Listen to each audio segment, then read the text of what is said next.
소중한 시간을 내주신 거고요. 한국건강보장 30주년 기념논문 공모에서 동상을 수상을 하셨고요. 이외에도 다수의 논문상과 그다음에 책은 거의 10편 가까이 많은 저술을 해주셨고요. 컨설팅도 또 하시고 계십니다. 그래서 국내 대형병원 전략 컨설팅도 하시고요. 칼럼도 쓰고 계십니다. 의협신문하고 디지털타임즈에 현재도 많은 기고도 이렇게 하고 계시고 왕성한 활동을 하고 계신 분이시고요. 힘찬 박수로 모시도록 하겠습니다. 네. 네, 잘 들리시죠? 네. 오늘 말씀드릴 내용은 이제 의료 산업 미래 사업화 전략에 대해서 말씀드렸습니다. 근데 그 주제가 대한민국 의료 산업의 본격적 시동을 위한 통찰이라는 제목을 갖고 왔습니다. 기본적으로 전략을 수립하다 보면은 결국은 전체를 보는 통찰을 해야 그 다음에 이제 틈새 시장이 보이기 마련인데요. 대부분 이제 제가 쭉 이제 헬스케어 산업의 공부로서 시작한 지가 거의 한 2, 3년 정도 되면 한 20년째 됩니다. 예, 그 동안에 계속 공부를 해왔었고요. 그 와중 중에서 이제 부족했다라고 생각을 했기 때문에 이제 경영학 석사, 박사를 했었고요. 박사하고 나니까 지식을 좀 써먹어야 되겠다. 그동안 컨설팅사에 있었고, 컨설팅사에 있다 보니까 기본적으로 남의 돈 갖고서 뭘 하다 보니까 재미가 없어서 내 돈 갖고 뭘 하면 좀 더 낫지 않을까라는 생각이 지금까지 저를 갖다 이제 왔고요. 그리고 좀 기본적으로 오늘 말씀드리는 내용은, 제가 사실 이제 한 4, 5년마다 한 번씩 책을 쓰는데, 올해 하고 내년 이제 그 턴이 됐습니다. 그래서 책을 쓰던 중간에 그 강의를 받아서 일단은 책에 들어갈 내용이 오늘 상당 부분 들어가 있습니다. 예, 그렇게 염두하시고 보시면 될 것 같습니다. 네, 이렇습니다. 저는 투 트럭을 가지고 있습니다. 일단 어느 강의에 보기도 나오게 되면은 처음에 제가 이제 성형외과 의사가 경영학 강의를 하게 되면은 저 사람 뭐야인가, 왜 그랬을까? 제가 처음에 경영학 공부했을 때 제 친구들이 뭐라고 그랬냐면은 야, 너 왜 수술 못하냐? 손 떠냐? 우리 병원에 와라. 내가 좀 더 도와줄게. 그 당시에 이제 헬스케어라는 걸 공부하고 시작할 때는 아무런 자료가 없어가지고 힘들었는데 지금은 상당 부분 많은 자료가 많이 있죠. 예. 부트랙인데 지금 결국 저희 아이덴티티는 뭐냐? 라고 말씀을 드리면은 지금 현장에서 경영학과 경영을 맞춰보는 중이다. 라고 말씀을 드릴 수 있겠습니다. 과연 실질적으로 경영학 중에서도 헬스케어 쪽에서 경영학과 헬스케어가 얼마큼 괴리가 있는가? 뭐는 제대로, 요거는 뭐 하게 되면은, 이거는 뭐, 현장에 접목시킬 수 있는 경영 지식이다? 아니면, 이건 현장에 접목시킬 수 없고 그냥 뜬구름일 뿐이다. 근데 그런 걸 좀 갈라내는 작업들? 이제 그런 작업들을 좀 계속 하고 있습니다. 오늘 강의는 제 개인 사이트입니다. mtmb.co.kr에서 무료로 다시 보실 수가 있습니다. 그러니까 특별히 적으실 필요 없으시고요. 오늘 파일도 다 올라가 있으니 며칠 뒤에 올라가게 되면은 여러분들께 다 메일이 갈 겁니다. 네. 이게 오늘 아침 내용입니다. 2015년 12월 16일 날 12시에 올라온 기사인데 2020년까지 의료진 최대 2,600명 해외 진출 전망. 그러면서 뭐 글로벌 헬스케어 프론티어라고 이러면서요. 뭐 한 2,000명 정도가 해외로 진출할 것 같다. 여기에 보면 한국형 위탁 운영 모델이 확산되는 걸 전제로 했을 때라는 얘기입니다. 그래서 다시 정부에 계신 분이 2,500억 원 이상 규모의 글로벌 헬스케어 조성하겠다. 네. 만약에 헬스케어를 하신다고 한다면 이 기사에서 뭐가 틀리고 뭐가 맞고 뭐고는 퀘스천 마크를 붙일지를 정보 취합을 하실 수 있어야 이 기사가 가치가 있습니다. 일반 사람들은 대한민국이 뭔가 하는구나 라고 생각을 하겠죠. 근데 이제 헬스케어 전략을 짜시려면 이런 부분에 대해서 여러분들이 다 가감할 수 있어야 됩니다.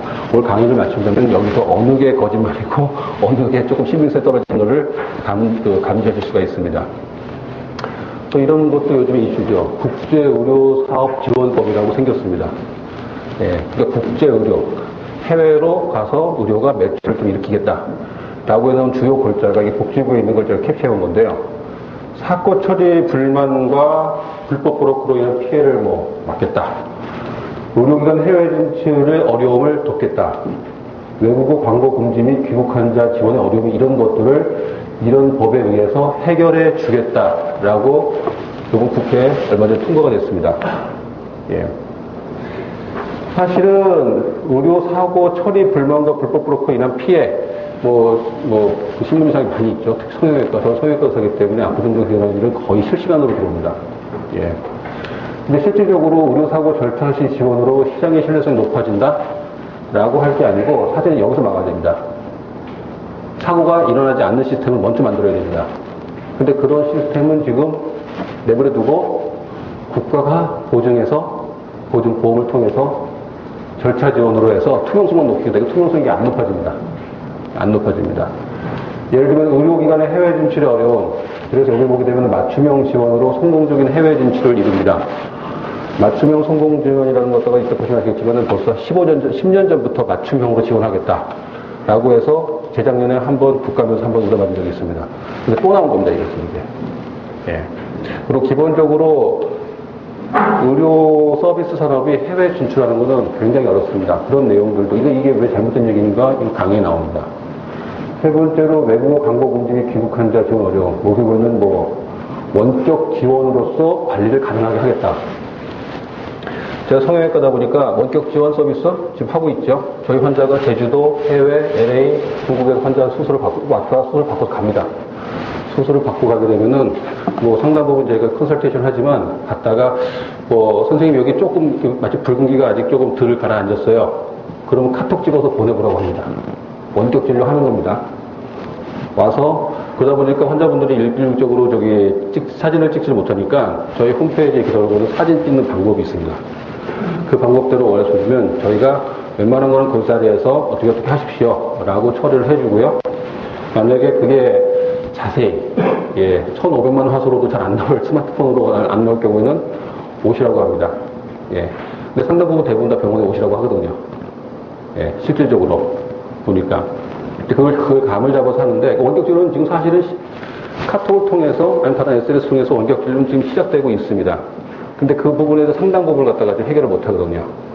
피부과라든지 한의과라든지 이런 쪽 부분에서 덜 침습적인 경우라든지 그런 경우에는 해결이 가능하겠지만 저희처럼 수술을 전문하는 과라든지 아니면은 몸의 기능을 바꾸는 경우에는요, 이거 쉽지 않습니다. 이걸 잘못 짚고 있는 법입니다. 대한민국의 산업성장표를 보게 되면 여러분들도 더 잘 아시겠죠? 대한민국은 약 1조 5천억 정도에 예상되면서 13위 정도의 세계 경제 우등생이고요. GDP 대비 1.8%를 점유하지만 세계시장 점유율이 3.35% 정도, 한 2배 가까이, 해외로 잘 뻗어나가고 있다. 니온계제에서 발표한 50개 비교 품목 중 미국이 16개인데 한국이 8개, 일본이 9개, 중국이 6개. 우수하다라고 볼 수 있습니다. 조강 생산 능력, 자동차 생산 능력, 반도체, 디스플레이, 이런 것 중에서 세계 시장에서 어느 정도까지 좋은 성적을 내고 있는 건 여러분들 잘 아실 겁니다. 근데 이제 보건의료 산업을 잠깐 보게 되면요, 얘기 좀 달라집니다. 제약산업이 한국 총 매출이 한 20조 정도 됩니다. 전 세계에서 한 1.5% 정도. 세계시장 점유율이 저희가 3.35%, 3.8%, 3.3% 떨어진 걸로 알고 있는데 1.5%면은 조금 약간 초라한 성적입니다. 그런데 다케다, 일본에 있는 제약회사죠. 그 다음에 바이엘, 독일 바이엘, 그 다음에 이스라엘 테바 같은 데를 보게 되면요, 한 회사 매출이 한 15조에서 22조 정도 됩니다. 한 회사 매출이. 그러니까 요 회사의 한 회사의 매출하고 전국 대한민국 제약산업 다 합친 거하고 이제 비슷한 규모입니다. 일단 규모에서 게임이 안 됩니다. 의료기기 생산량을 보게 되면요, 작년도 아마 4조 원 정도, 4조 원 정도가 왔다 갔다 합니다. 근데 지멘스 헬스케어, 그러니까 지멘스 전체는 1년에 한 130조 정도가 나오고요. 그 중에서 헬스케어 부분만 빼게 되면은 한 18조 정도 나옵니다.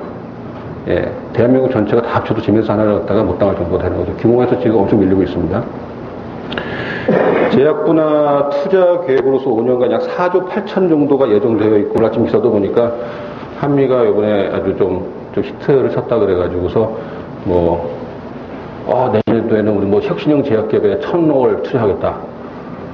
그래서 한국에 집중 투자액을 갖다가 이것저것 다 긁어모으면 한 1조 왔다 갔다 하는 것 같아요. 의료 분야 쪽에서. 근데 이제 기본적으로 유럽에 있는 어느 회사가 조사한 건데, 그 보건의료 분야만 1년에 미국이 83조, 독일이 15조, 일본이 12조, 1년입니다, 1년. 다른 나라들은 한참 앞서가고 있는데도 불구하고 투자액 자체도 지금 10분의 1도 이제 안 되는. 아주 정확한 이제 규모의 이제 열쇠죠. 근데 규모가 작을 때는 빠져나갈 방법은 오로지 속도밖에 없습니다. E 이퀄 MC 제곱. 예, 이펙트는 질량의 속도의 2배, 제곱에 비례한다. 예, 규모가 작으면 빠져나갈 방법은 기민하게 움직일 수밖에 없는데, 그럼 반드시 헬스케어 산업을 해야 되냐 이거죠. 규모에서 엄청 밀리는데. 그 노력을 다른 분야에 집중한다면, 그래서 맥킨지가 선정하고 캡처해 갖고 왔는데, 뭐 여러 가지 모바일, 지식, 뭐 노동, 자동, 산물 인터넷, 여러분 다 아시는 내용들입니다. 예. 2014년도에는 그 경제관계 장관회의를 보게 되면요, 뭐, 주력 산업, 뭐, 미래 신산업, 공공복지산업, 뭐, 4대 기반 산업, 이렇게 해서 이런 쪽으로 우리가 성장 동력을 만들겠다라고 이제 경제장관들이 회의했던 내용들도 보고요. 그리고 여러분 다 아시는 뭐 3D 프린팅, 드론, 로봇, 자동차, 반도체, 다 우리가 익숙하게 듣고 있고, 미래의 성장 산업이다. 물론 자동차는 조금 뭘지 모르겠지만, 이제 그렇게 알고 있는 것들인데, 그럼 이것에 있는 그 미래 매출 규모를 보게 되면은 예측치입니다. 한 22조, 12조, 25조, 자동차가 한 600조 정도, 반도체가 한 400조 정도라고 이제 보통 추산하죠. 뭐 여러분들이 숫자 잘 아실 겁니다. 근데 제약하고의 의료기기가요, 2020년에 보면 1600조, 의료기기가 600조입니다.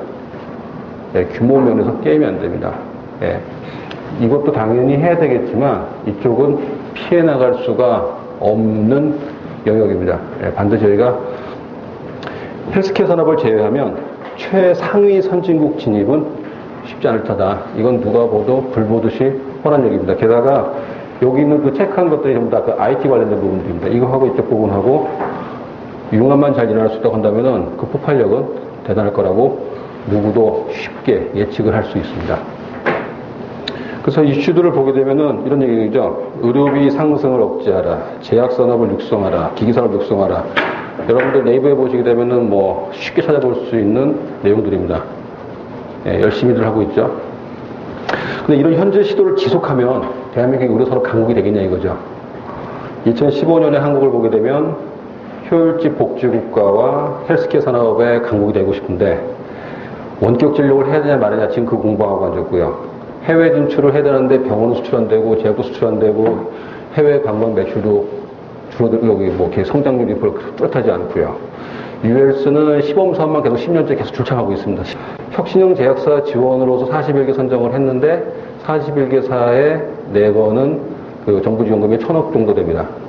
1,000억 정도. 그 왜 받냐 그랬더니 그 돈은 더 큰 도움이 안 되는데 이거 혁신형 제약사에 끼지 못하면 자기네 회사의 이미지에 문제가 생기기 때문에 어쩔 수 없이 낀다. 이런 부분들이죠. 네, 이렇게 지금 되고 있습니다. 그러니까 이걸 지금 계속 해온 겁니다. 결국은 벽에 부딪히는 거죠.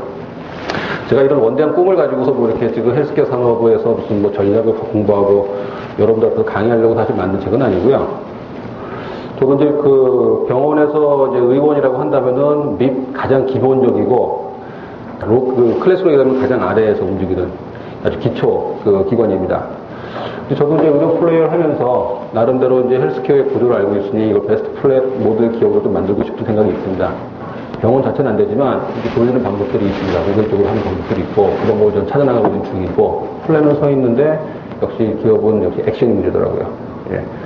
뭐 약간 예를 들면 뭐 하려고 하면은 뭐 집에 아이가 아프고 뭐 하려고 그러면은 뭐 기발 문제 생기고 이런 거 있지 않습니까? 갑자기 하다 보니 믿었던 직원이 나가고 이런 부분들.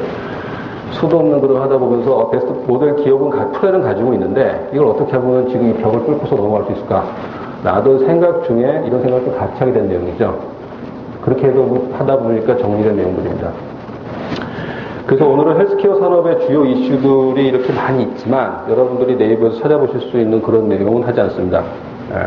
다만 여러분들이 다른 데서 못 들어본 내용들을 주로 말씀드릴 거고요. 거기에 대해서 의견이 있을 수 있지만은 기본적으로 저는 이거에 대해서 대한민국에서 누구보다도 오랫동안 생각을 했습니다. 아마 상당 부분은 공감하실 거라고 생각이 됩니다. 한국 의료산업의 현실을 보겠습니다. 현재는 이렇죠. 제약기기 뭐 다 아시다시피 R&D가 양과 질에서 열세고요. 마케팅 파워도 열세입니다. 예, 이번에 또 정부에 계신 분이 무슨 뭐 한미가 이번에 그 프랑스의 산업회에다가 얼마를 주고 팔았다. 처음에 6천억을 받고 나중에 토탈 4조를 받기로 했다. 제2의 한미와 제2의 3의 한미가 계속 나와야 된다. 그 왜 그러냐면은 마케팅 파워에서 열세가 있었기 때문에 파는 거거든요. 예. 인큐베이션 하던 동안에 다른 거대 제약사에서 비슷한 거 개발하게 되면 시장을 뺏기게 되니까 라이센싱 아웃을 한 겁니다. 예. 예, 기본적으로 끝에 가서 말씀드리겠지만 라이센싱 아웃 한 거는 참 좋은데 라이센싱 계속 아웃하면 안 됩니다. 예, 우리가 직접 산업화가 돼서 그 4조나 몇십 조 되는 걸 팔아야 그 매출을 받아야 되는 것, 그것이 국가의 목표가 되어야 되는 것이지 계속 라이센싱 아웃 라이센싱해서 그것이 국가의 목표가 되면은 안 된다고 생각을 합니다. 그러니까 R&D가 효율화가 돼야 되고 국내 브랜드 셋업으로 자주적인 의료 기반을 만들어야 되고 이외 기반의 해외 진출을 우리가 좀 자력을 할 수 있으면 좋겠다. 예. 꿈이 좀 달라야 된다고 생각을 하고요. 타 산업과의 융합도 보게 되면 통신, 물류, 금융, IT, 전자, 화학 등이 지금 의료 쪽으로 들어가기가 굉장히 어렵습니다. 예를 들면 지금 대한민국 전자산업을 뭐 강국이죠. 그러다 보니까 의료기기로 진입하기가 굉장히 좀 용이합니다. 세계적인 전자기기 회사들 보게 되면 그 의료기기 회사들은 대부분 다 전자부터 시작을 했습니다.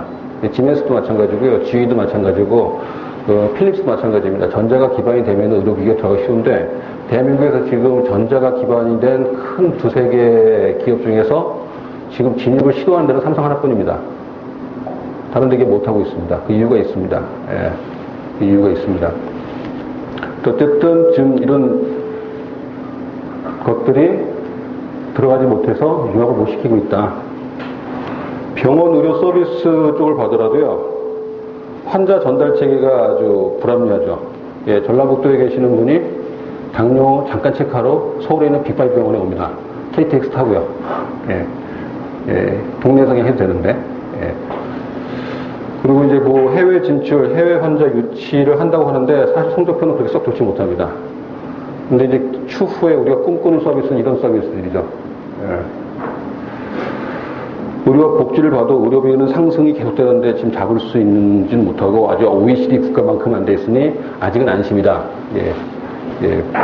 근데 사실은 안심할 단계는 아니고요. 지금 대한민국이 지금 사실 경쟁력 저하되는 건 막 이때 보면 알 수가 없고 복지 사각지대가 발생을 합니다.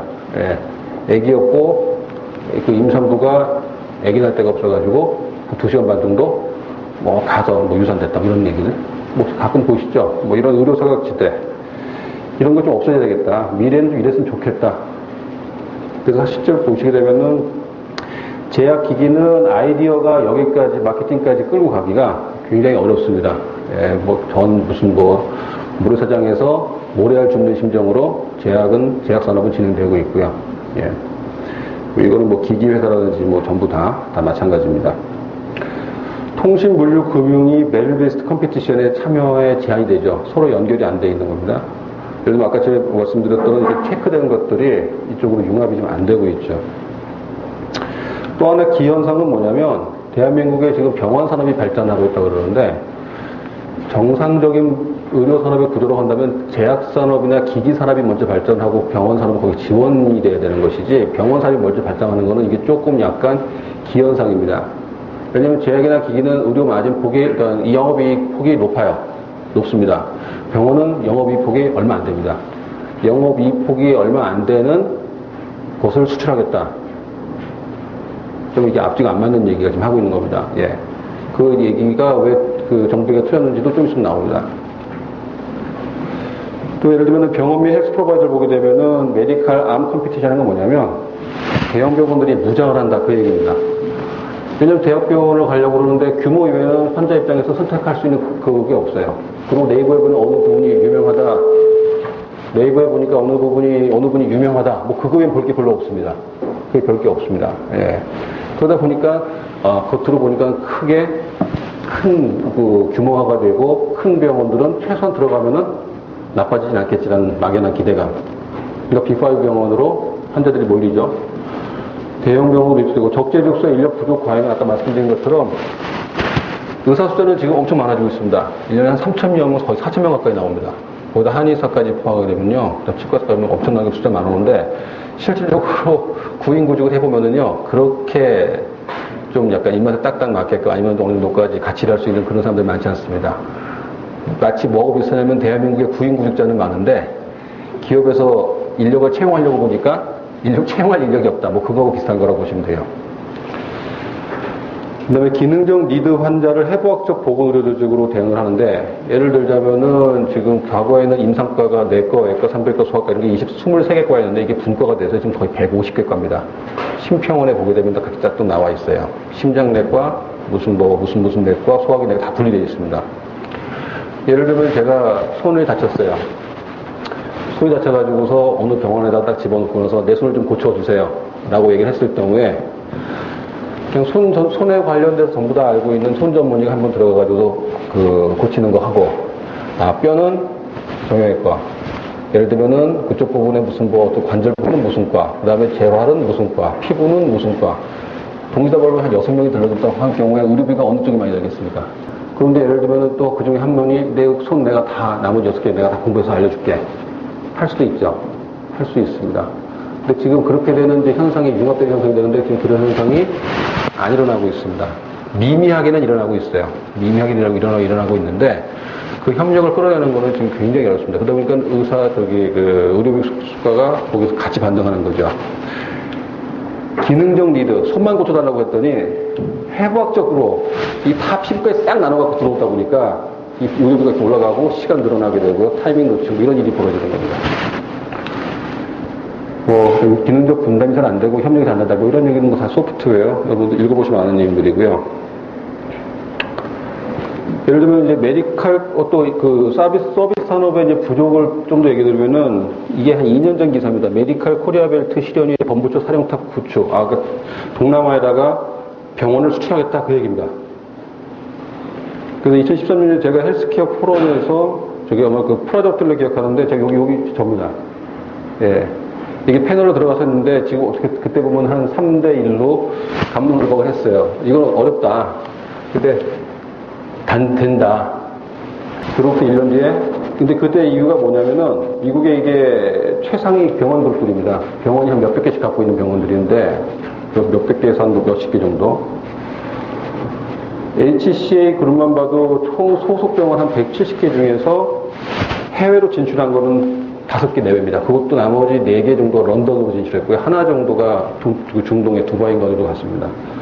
그 다음에 그 아래에 있는 그 커뮤니티라든지 테넷 헬스케어 이런 데는 해외 진출할 병원이 하나도 없습니다.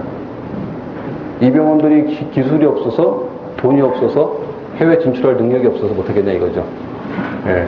그리고 해외로 나간 병원도 선진국으로 갔습니다. 돈 있는 곳으로 갔어요. 대한민국은 이보다 경영 능력이 떨어집니다. 그리고 해외 나갈 돈도 많지 않고요. 그리고 동남아. 예. 뭐가 좀 다르죠. 방향 자체가 다릅니다. 예. 그래서 그냥 실패할 거라고 얘기했는데 실패했습니다. 작년에 호두에게 맞는데 그러더니 또 모양을 바꿔서 1,500억 투자하겠다 또 나온 겁니다. 지금. 어떤 부분에서 이해 오류가 있었을까요? 왜 병원이 해외 진출이 어려울까요? 예. 예를 들면 또 높은 의료 품질, 대한민국 의료가 품질이 높다고 생각하시죠? 근데 이렇게 생각하시면 됩니다. 대한민국의 박지성하고 유명한 축구선수 몇 명 나왔다고 대한민국의 축구 수준이 올라갔냐 이거죠. 아직까지도 초등학교라든지 중등학교에서 공 부족하고 그다음에 여러 가지 서포트 시스템이 안 돼갖고 꿈나무도 못 자라는 건 아직도 여전합니다. 네, 박지성 혼자 나왔다고 해서 한국의 축구 수준이 올라가지 않는다. 한국의 의료가 딱 그렇다고 생각하시면 됩니다. 상위권에 있는 병원들은 참 잘합니다. 아주 잘합니다. 예. 근데 상위권 병원 가지고서 대한민국 의료가 다 끌고 가지 않거든요. 상위권에 있는 제약사들 몇 개는 잘합니다. 작지만 단단하게 제대로 하고 있다고 생각합니다. 시간이 지나면 커질 거라고 생각이 되는데 그 상위권에 있는 몇 개의 제약사가 전체 제약사를 다 대변하지 않습니다. 예. 박지성이 나왔다고 한국의 축구가 업그레이드 됐다, 세계수 됐다, 착각인 걸 여러분들이 알고 계신 것처럼 대한민국 의료가 지금 그렇습니다. 그래서 지금 그래도 역시 높은 품질 경쟁력을 갖고 있어서 해외 의료 광고 사업을 했는데 2009년도 6만 명에서 14년도 25만 명까지 올랐어요. 나쁜 성적은 아닙니다. 세계 시장 성장률이 그 동안에 400억 달러에서 한 1,300달러로 올랐으니까 평균 성장보다는 조금 올라간 겁니다. 예, 나쁘다고 보기는 어려운데 인도가 2008년도에 17만 명이었다가 2014년에 170만 명이 됐습니다.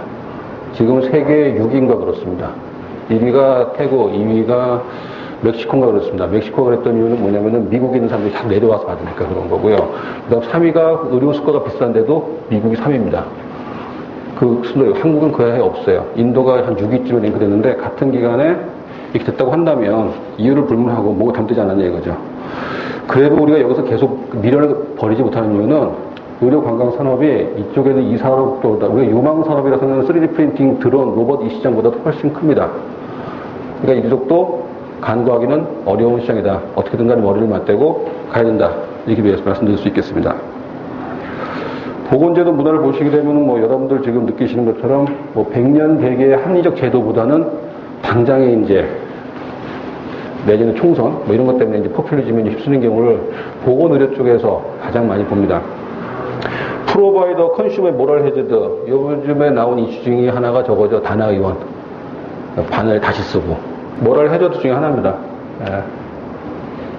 근데 꼭 모럴 해저드가 꼭 저기 그 병원 쪽만 그러냐? 환자들도 닥터 쇼핑을 해서 모럴 해저드를 합니다. 예를 들면 여기에서 약 받아놓고 저기서 약 받아놓고 저기서 약 받아놓고 어느 게 가장 하던가. 근데 그런 거 봅니다. 양쪽에 지금 모럴 해저드가 지금 굉장히 심해져 있는 상태입니다. 예, 기본적으로. 협력의 인터페이스와 뭐 공공과 민간의 R&D를 분홍하게 뒤에 나오게 되고요. 이 표가 뭐냐면은 캡처한 사진인데, 여기 이명박, 정동영, 권영길, 문국형, 이인재, 이 5분이 대통령 후보 나왔을 때 보건의료 제도 비교해 놓은 표입니다. 예. 저는 이제 이걸 하고서 한 몇 년 뒤에 저분들의 내용들이 얼마나 실현됐는지 그런 거 이제 보죠. 예. 누구 이제 공약이 맞는지를 가장 논리적인 것 좀 평가하기 위해서. 가까운 거 보시면은요, 박근혜, 문재인, 안철수가 있습니다. 박근혜 대통령, 문재인 그때 대통령 후보, 안철수가 사퇴하기 전. 여기 보게 되면은 건강보험 보장률을 80%까지 가겠다. 여기는 90%로 가겠다. 여기 80%로 가겠다. 뭐 나머지 부분이야 뭐 전문적인 내용이니까 차지하고 나서도 80, 90, 80이었는데 지금 보시게 되면은요. 이게 지금 이 나라 그 통계청에서 뽑은 자료인데 이 이유는 2011년이라고 적어주겠습니다. 2011년 이유는 안 올려놨더라고요. 2011년 이후에도 지금 60 몇 프로에서 2%, 3% 왔다 갔다 하면서 오히려 줄었습니다. 보장률이. 여러분들이 병원에 가셔서 100만 원이라는 걸 내야 되는데 이때는 그래도 건강보험공단에서 64만 원이 나왔고요. 이때는 60만 원만 나온 겁니다. 이때는 62만 원만 나온 거고.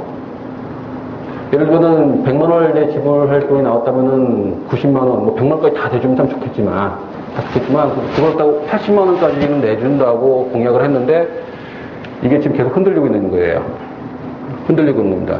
그럼 박근혜 대통령 등 정부가 다른 건 잘 몰랐어도 이쪽에 이 부분에도 신경 안 쓰냐? 그건 아닙니다.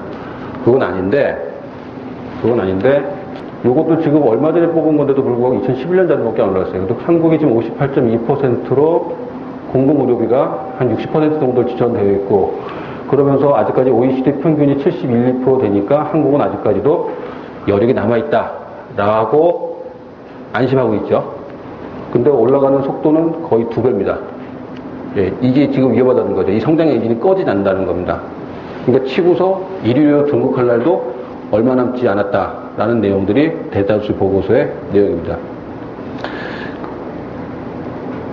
예를 들면은 이런 것도 있죠. 산부인과 의사회가 저수가 대지 정부에 요구한다고 해서 이게 2008년도 기사입니다.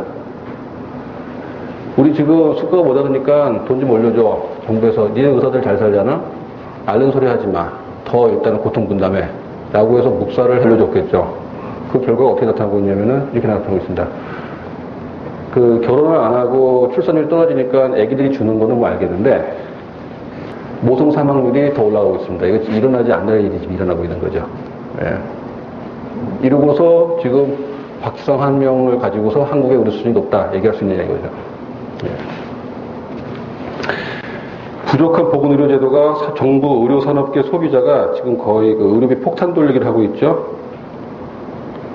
예를 들면은 선거에서 우리를 뽑아주게 되면 의료비를 줄여드리겠습니다라고 뽑아주게 되면 세금을 올리고요. 정부는 의료산업계 보고서 고통분담해라 그러면 이쪽에서는 왜 자꾸 우리만 죽이느냐 그러면서 저항하고요. 소비자는 의료산업계에 대해서 의료소송을 증가 대신에 의료산업계 쪽에서 이쪽으로 비봉지를 좀 맞서면서 계속 이제 비용이 올라가고 있는 겁니다. 폭탄 돌리기 지금 하고 있습니다. 이게 여기서 어디서 터질 것이냐? 아마 여기서 터질 겁니다. 여기서 터질 겁니다. 예. 이 터지는 시기는 뭐 한 2022, 3, 4년도인데 그 통일이 좀 변수긴 해요. 통일이 변수긴 한데 통일이 되지 않는다고 전제 조건 하에는 2023년, 4년 그 정도가 아마 다시 한번 조금 태풍이 몰아칠 가능성이 높습니다. 그렇기 때문에 여러분들도 그 보건의료 쪽에서 라이프 사이클이 조금 바뀔 가능성이 좀 있어요. 그래서 현재 산업 의료 미래를 보게 되면 뭐 어떻게 되냐 이거죠. 그래서 열심히 하고 있습니다. 대한민국 그래도 열심히 해요. 지속적으로 열심히 모델을 유지하고 있습니다. 뭐 병원 이윤 보장이야 서비스 개선이 되고 뭐 신약 개발만 살아나게 제약 산업의 위기고 병원 뭐 이런 게 다 뭐 늘 들어보신 얘기들이죠. 예, 아주 친근한 얘기입니다. 똑같은 얘기 계속 나옵니다. 근데 좀 뭔가 좀 기사가 좀 이상하죠. 여기 이렇게 보시게 되면은 90년까지 뭐 50% 목표입니다. 이 기사가 30년 전 기사입니다.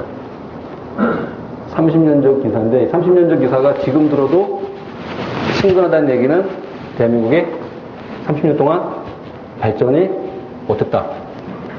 똑같은 얘기 계속 반복하고 있다.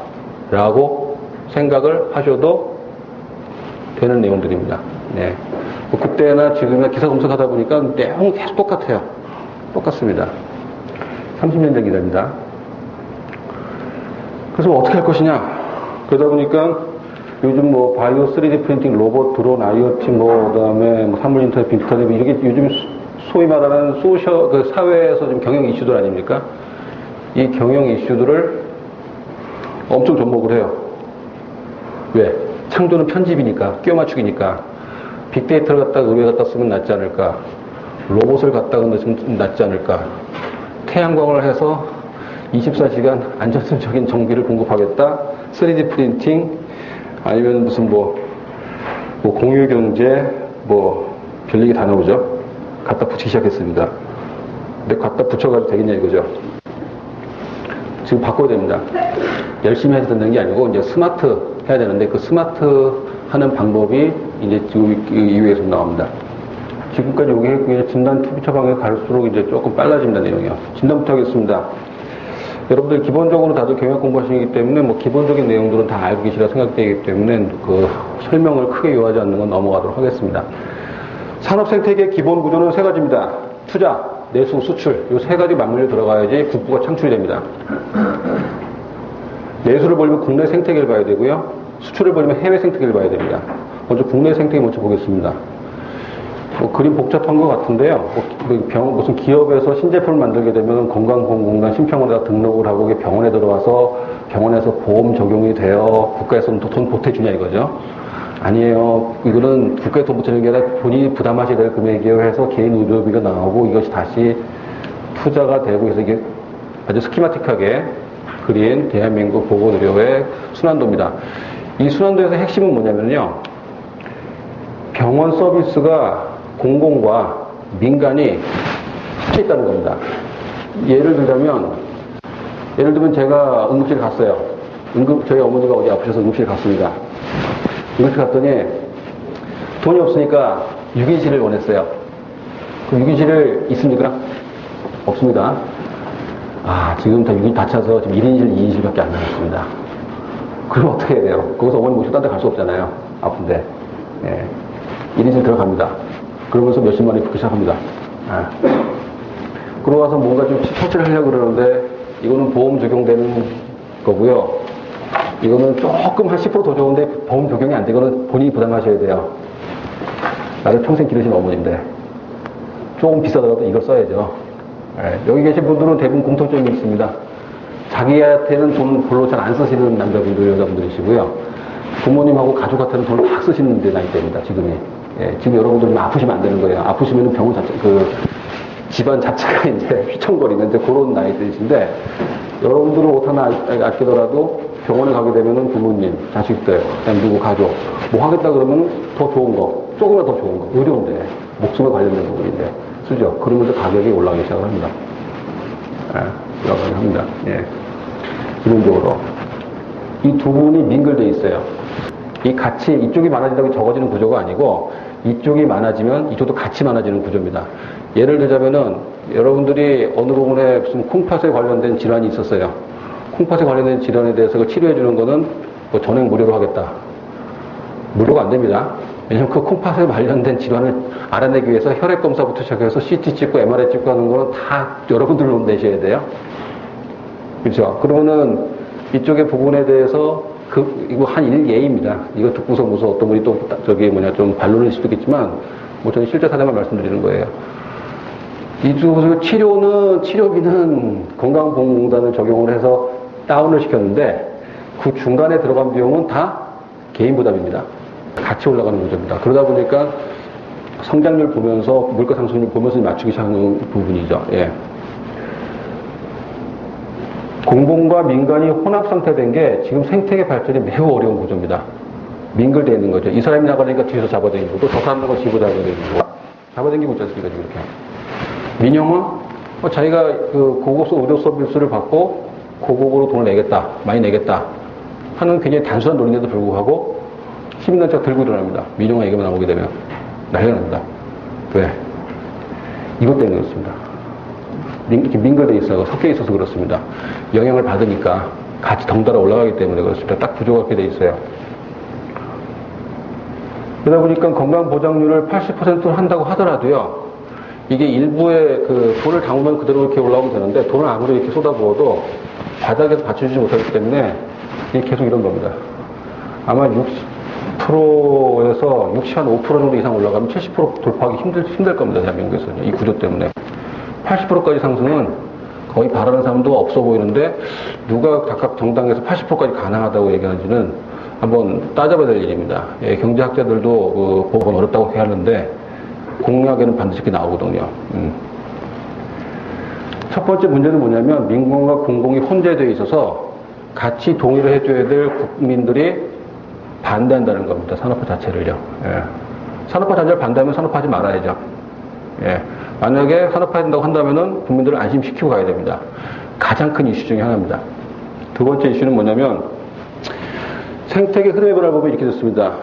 우리가 지금 이해관계는 6개가 있습니다. 정부, 보험사, 병원, 물류, 제조, 소비자까지 6개 있고요. 거기 사이에 돈은 이렇게 흐릅니다. 제품은 이렇게 흐르고요. 서비스는 이렇게, 정보는 이렇게 흐릅니다. 이게 기본적으로 6대2의 관계자 사이에서 이렇게 흐름도입니다. 아까 좀 전에 보여드린 그 생태계를 조금 더 스키마틱하게 그려놓은 겁니다.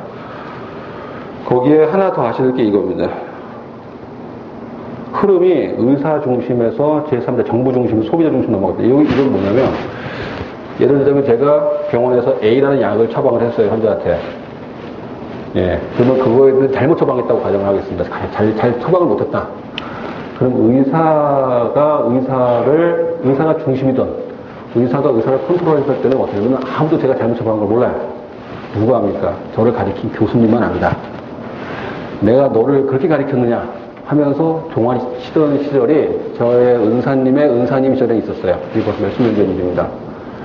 의사는 인간의 목숨을 다루는데 네가 공부를 열심히 해서 사람 목숨을 살려야지 왜 이렇게 잘못 처방했는지 종아리 맞던 시절. 그 시절이 미국은 언제냐면 1930년대, 20년대입니다.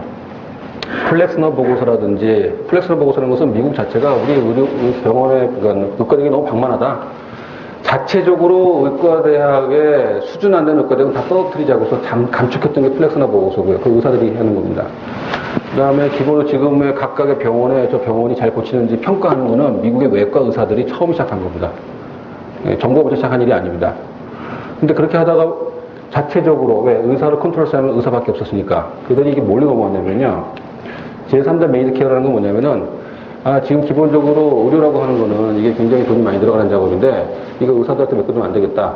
누군가 제3자가 나서서 조정을 해주고, 한 번에 아프게 되면 돈이 많이 들어가니까 좀 보험 형식으로 좀 모아놨다가 이 사람이 아프면 한꺼번에 도와주고 해서 우리가 사회 안전망을 보장을 해야 되겠다 라고 누가 제일 처음 생각했냐면은 그냥 닉슨 대통령 시절에 스탠포드 대학인가, 여기 하버드 대학인가에다가 용역을 줘서 거기에 있는 교수님이 매니지드 케어, 관리라는 개념을 개발하면서 미국이 바뀌기 시작합니다. 그게 이제 대한민국에는 건강보험제도로 들어온 겁니다. 매니지드 케어, 제3자 관리 의료입니다. 이때는 만약에 제가 A라는 약을 잘못 처방하게 되면 병원의 의사 선생님이라들은 네 환자니까 네 책임 네가 알아서 해. 그렇게 하면 되지만은 건강보험공단하고 심평원에서 왜 그 약을 그렇게 처방하셨어요? 사유서를 적어주세요. 일반적인 거하고 조금 패턴이 다릅니다. 라고서 나눠서 그거에 대해 답변을 해주지 않으면요. 맞습니다. 지금 시대 일어난 일입니다. 예. 이때는 어떤 거냐면, 제가 이제 드디어도 A란 약을 처방을 했어요.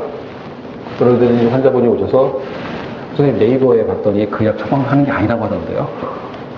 저한테 그 약을 왜 처방했는지 알려주세요. 라고 환자한테 설명을 해줘야 됩니다. 저는 성형외과다 보니까 비보험적 보험 정보가 좀 거리가 그래서 제가 아마 저기 그 심평원에서 가서 계속 일을 좀 해주는 수도 있어요. 왜? 저하고 관련이 없으니까. 근데 저는 이쪽은 거의 매일 닥치죠. 매일 닥칩니다. 다른 병원은 이렇게 하고 저런 병원은 이렇게 하고 저런데 선생님은 어떻게 생각하시겠어요? 바로 앞에서 부르거든요. 그 답변을 다 해줘야 돼요. 답변에 통과받지 못하면 환자분이 저한테 수술을 받지 않습니다. 이렇게 지금 세 가지인데요. 이것은 지금 기본적으로 다 교과서에 나온 걸 제가 어떻게 보면 제 나름대로 교과 쪽에 문서만 얘기 드립니다. 그런데 어떤 일이 벌어지고 있냐면요. 2000년대부터 시작을 해갖고서 디지털 IT 기술이 발견되면서 병원에 가는 게 너무 불편하니까 우리 직접 환자를 케어하자 하면서 디지털 헬스케어. 그 전에는 뭐 헬스케어 2.0 아니면은 무슨 IT를 이용한 무슨 원격 진료 이런 내용들이 나오는데 2010년도를 중심으로 좀 약간 좀 변화가 좀 있어요. 뭐 기업들이 깨알같이 적혀 있습니다. 제가 한번 여기 책 3권을 가지고서 한번 이 책 3권 읽어보시면 대충의 이제 조금 우리가 좀 보고서 알아봐야 될 의료 관련, 디지털 관련된 기업들은 대충 다 나오는데 크게 보게 되면은 여기는 웹MD가 있습니다. 웹MD라는 건 뭐냐면은 의료 포털입니다. 환자들한테 고혈압에 대해서 알려주고, 뭐에 대해서 알려주고 하면서 환자 스스로가 내 건강 관리를 하도록 유도를 하겠다라고 하는 일종의 포털. 웹MD하고 리볼루션 헬스라는 게 있었는데, 그 다음에 아메리칸 온라인에서도 했었고, 월그린에서 했었는데요. 지금 웹MD 정도 하나 살아남고 쭉 나오는데, 이 회사들 중에 보게 되면 특별히 지금 재벌 기업까지 갔다. 좀 뚜렷한 성공 모델을 그린 기업은 없습니다. 2010년대에 나온 기업도 거의 마찬가지라고 보시면 됩니다. 예. 아무튼 요거는 자기 관리용, 의사의 비의존형으로 디지털로서 건강시장에 접근하겠다. 또 다른 거는 아니다. 의사의 대면 진료를 이용하겠다. 미국 같은 경우에는 의사 만나기가 쉽지 않으니까. 예. 근데 그 의사 대면 진료 용의가 어려워서 앱 사이트 중에서 무슨 작닥이라고 몇 년 전에 좀 떴었어요. 예. 수입이 매출이 많이 올랐다. 그걸 갖다가 이제 딱 본 따서 국내에서 무슨 닭이라고 했는데, 거기는 지금 별로 그렇게 실질적이 좋지 않습니다. 그 이유가 뭐냐면, 미국은 대면하기가 어려우니까 대면을 이용해야 되는데, 한국은 대면하기가 굉장히 쉽습니다. 쉽습니다. 바로 문 열고 나가면 병원도 쫙 있잖아요. 가서 30분만 기다리고 있는 동안이면 다 만날 수 있습니다. 네. 그 다음에 또 예를 들면 아니다. 병원과 의사의 밸류 체인을 지원하겠다. 기본적으로 병원에 있는 IT 시스템을 개선하겠다라고 해서 기본적으로 메디컬 레코드 같은 경우를 많이 만들어냈죠. 2010년대 와서 이제 조금 달라진 것 중에 하나가 IBM에서 왓슨을 내놓습니다. 밸류 체인이 병원 밸류 체인만 만들어 놓는 게 아니라 의사들의 업무를 덜어주겠다. 예를 들면 저희가 대학병원에 있을 때도 어떤 환자가 왔는데, 대학병원은 이제 어려운 환자들만 오지 않습니까? 흔한 환자만 오는 게 아니라 어려운 환자들만 옵니다. 그런 환자들을 하려면은 전 세계에서 이 비슷한 치료를 누가 했는지 갖다가 막 서칭하는 게 환자가 만나게 되면은 그 일이었습니다. 환자를 보고 증상을 기록한 다음에 가서 서칭해서 논문을 만큼 찾고 그 논문에서 비슷한 걸 찾아내서 해보고, 제가 모르는 부분 찾아내는 거죠. 그러면 그 많은 논문 중에서 한두 편 찾아내서, 3주 찾아내서 그것도 환자 접목시키고, 물론 제가 비슷한 환자를 처방해 본 적이 있었기 때문에 거기다 조금 더 쌓는 기분을 하겠지만, 그러면서 계속 이제 명의로 발전하는 건데, 기본적으로 그러니까 명의 정도 되셔서 치료를 잘한다. 그분한테는요, 전 세계에 대한 그러니까 전 세계 그거에 관련된 논문은 다 읽어봤다. 이렇게 보시면 됩니다. 명의가 그냥 명의 되는 건 아니고요. 가장 스타디가 많이 된 분이 명예가 됩니다. 근데 이제 그렇게 했던 거를 지금 IBM에서 왓슨으로 한번 대체해주겠다라고 해서 지금 소위 말하고 잘 나가고 있습니다. 예. 대부분 거기에 대해서 지금 아무런 계책이 없죠. 또 통합 시스템이 있습니다. 2000대 초반에는 여기 잘 안 보이지만 여기가 뭐냐면은 구글하고요. 구글 헬스하고 마이크로소프트에서 야심차게 만들어낸 MS 볼트 헬스케어 포털 사이트입니다. 참고서 매기면 구글 헬스는 2011년인가 12년에 사업 접었고요. 접고 작년이가 제대로부터 구글 피트니스하고 새로 지금 다른 개념으로 또 내놓은 게 있습니다. MS 볼트는 그 당시에 우리가 마이크로소프트에서 빌 게이츠가 나 이렇게 헬스케어에 대해서 공격을 할 거니 전 세계 사람 모여라. 그러니까 그 관련된 파워포인트 한 200장을 전부 전 세계에 뿌리고 사람들이 우르르 가서 들을 정도로 아 뭐가 되는가 보다 하고 지금 거의 흔적이 없습니다. 2010년도 얘기입니다. 지금 나오는 2010년대는 다시 한번 애플, 삼성전자, 그다음에 구글, 그다음에 IBM까지 거대 플레이어들이 지금 여기서 지금 붙었습니다. 지금 누가 이길 거냐 이거죠. 네. 끝에 가면은 누가 이길 거라고 제 의견을 말씀드리겠습니다. 틀리면은 뭐 어쩔 수 없겠지만은 맞는 그 논리를 여러분 살펴보시기 바랍니다. 이쪽 부분 좀 없어졌고요. 여기 부분들의 주가를 보게 되면은 한두 개 정도만 검색할 수 있고 나머지는 검색 자체가 안 됩니다. 그냥 액션이 하고 있다. 이 수준입니다. 기업의 모습을 갖추지 못한 경우가 대부분입니다. 왜 그러냐면요. 이거 가성비는 아시죠? 가격 대비 성능 비교. 그죠? 가성비는 아실 겁니다. 이거 노성비는 이번에 제가 만든 겁니다. 노력 대비 성능 비교. 열심히 피트니스하고 급층증에서 뭐 했는데 노력을 엄청 했어요. 끝에 가게 되면은 병원에 가보십시오. 그러면 나 그 노력 안 하고 그 웨어러블 기기 안 하고 그냥 가만히 있다가 병원 가지.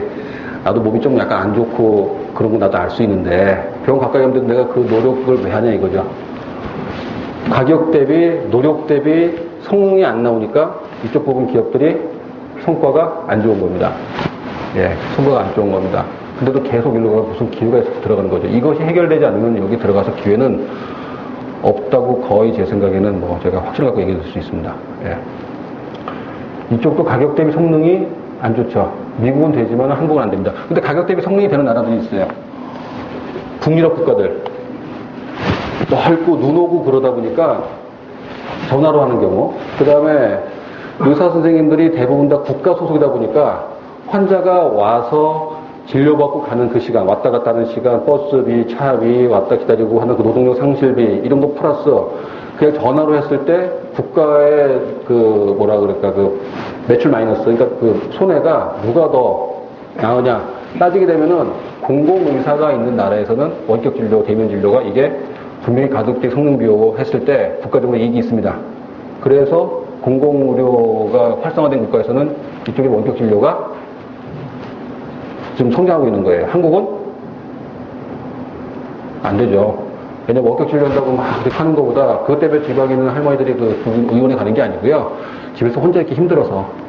그리고 가게 되면은 돈 1,000원만 이렇게 내게 되면은 또 마사지도 해주고 의사 선생님하고 얘기도 하고 보조 주고 사람 그리워서 가는 건데 그걸 갖다 원격 진료를 하겠다고 하는 겁니다. 되겠습니까? 단면입니다. 예. 만성병을 대상으로 하는 게 고혈압, 당뇨, 대부분 다 타겟이 연세 드신 분들이거든요. 지방에 있는 분들. 서울에는 노인네, 그 연세 드신 분들은, 그 연장자분들은 그거 안 하고 그냥 바로 병원에 가죠. 대부분 다 자기 주치 다 있습니다. 어느 박사 다 이미 있습니다. 몇십 년 동안 다닌 거는. 예, 한국은 이게 안 되고, 되는 나라는 쓰면 됩니다. 이쪽도 역시 그 핵심 밸류 체인의 이해가 미흡합니다. 의사 선생님들이 하는 행동이 병원에서는 가장 중요한 행동입니다. 왜? 제품하고 직결이 되기 때문에. 근데 그거는 놔두고 주변에 계속 EMR하고 병원 시스템 무슨 여러 가지 우리 뭐라 그러죠? 그 RFID 뭐 이런 거, 뭐 그것도 나쁘다는 건 아니지만 거기가 병원의 그 서비스 밸류를 올릴 수 있는 핵심 부분이라는 것은 아니라는 거죠. 물론 올리긴 하겠지만 그 비율이 의사 선생님 액션을 도와주는 거하고는 그 격이 다릅니다. 이쪽도 맞죠. 통합을 위해서 거대 회사들이 달려들었는데 통합에 실패했던 이유는 통합의 출발점이 잘못된 겁니다. 예, 각각의 다 이유가 있습니다. 예. 현재 흐름은 플레이어들이 시도만 열심히 좀 하고 있는 계속 군웅활거 시대, 춘추 전국 시대라고 보시면 될 것 같아요.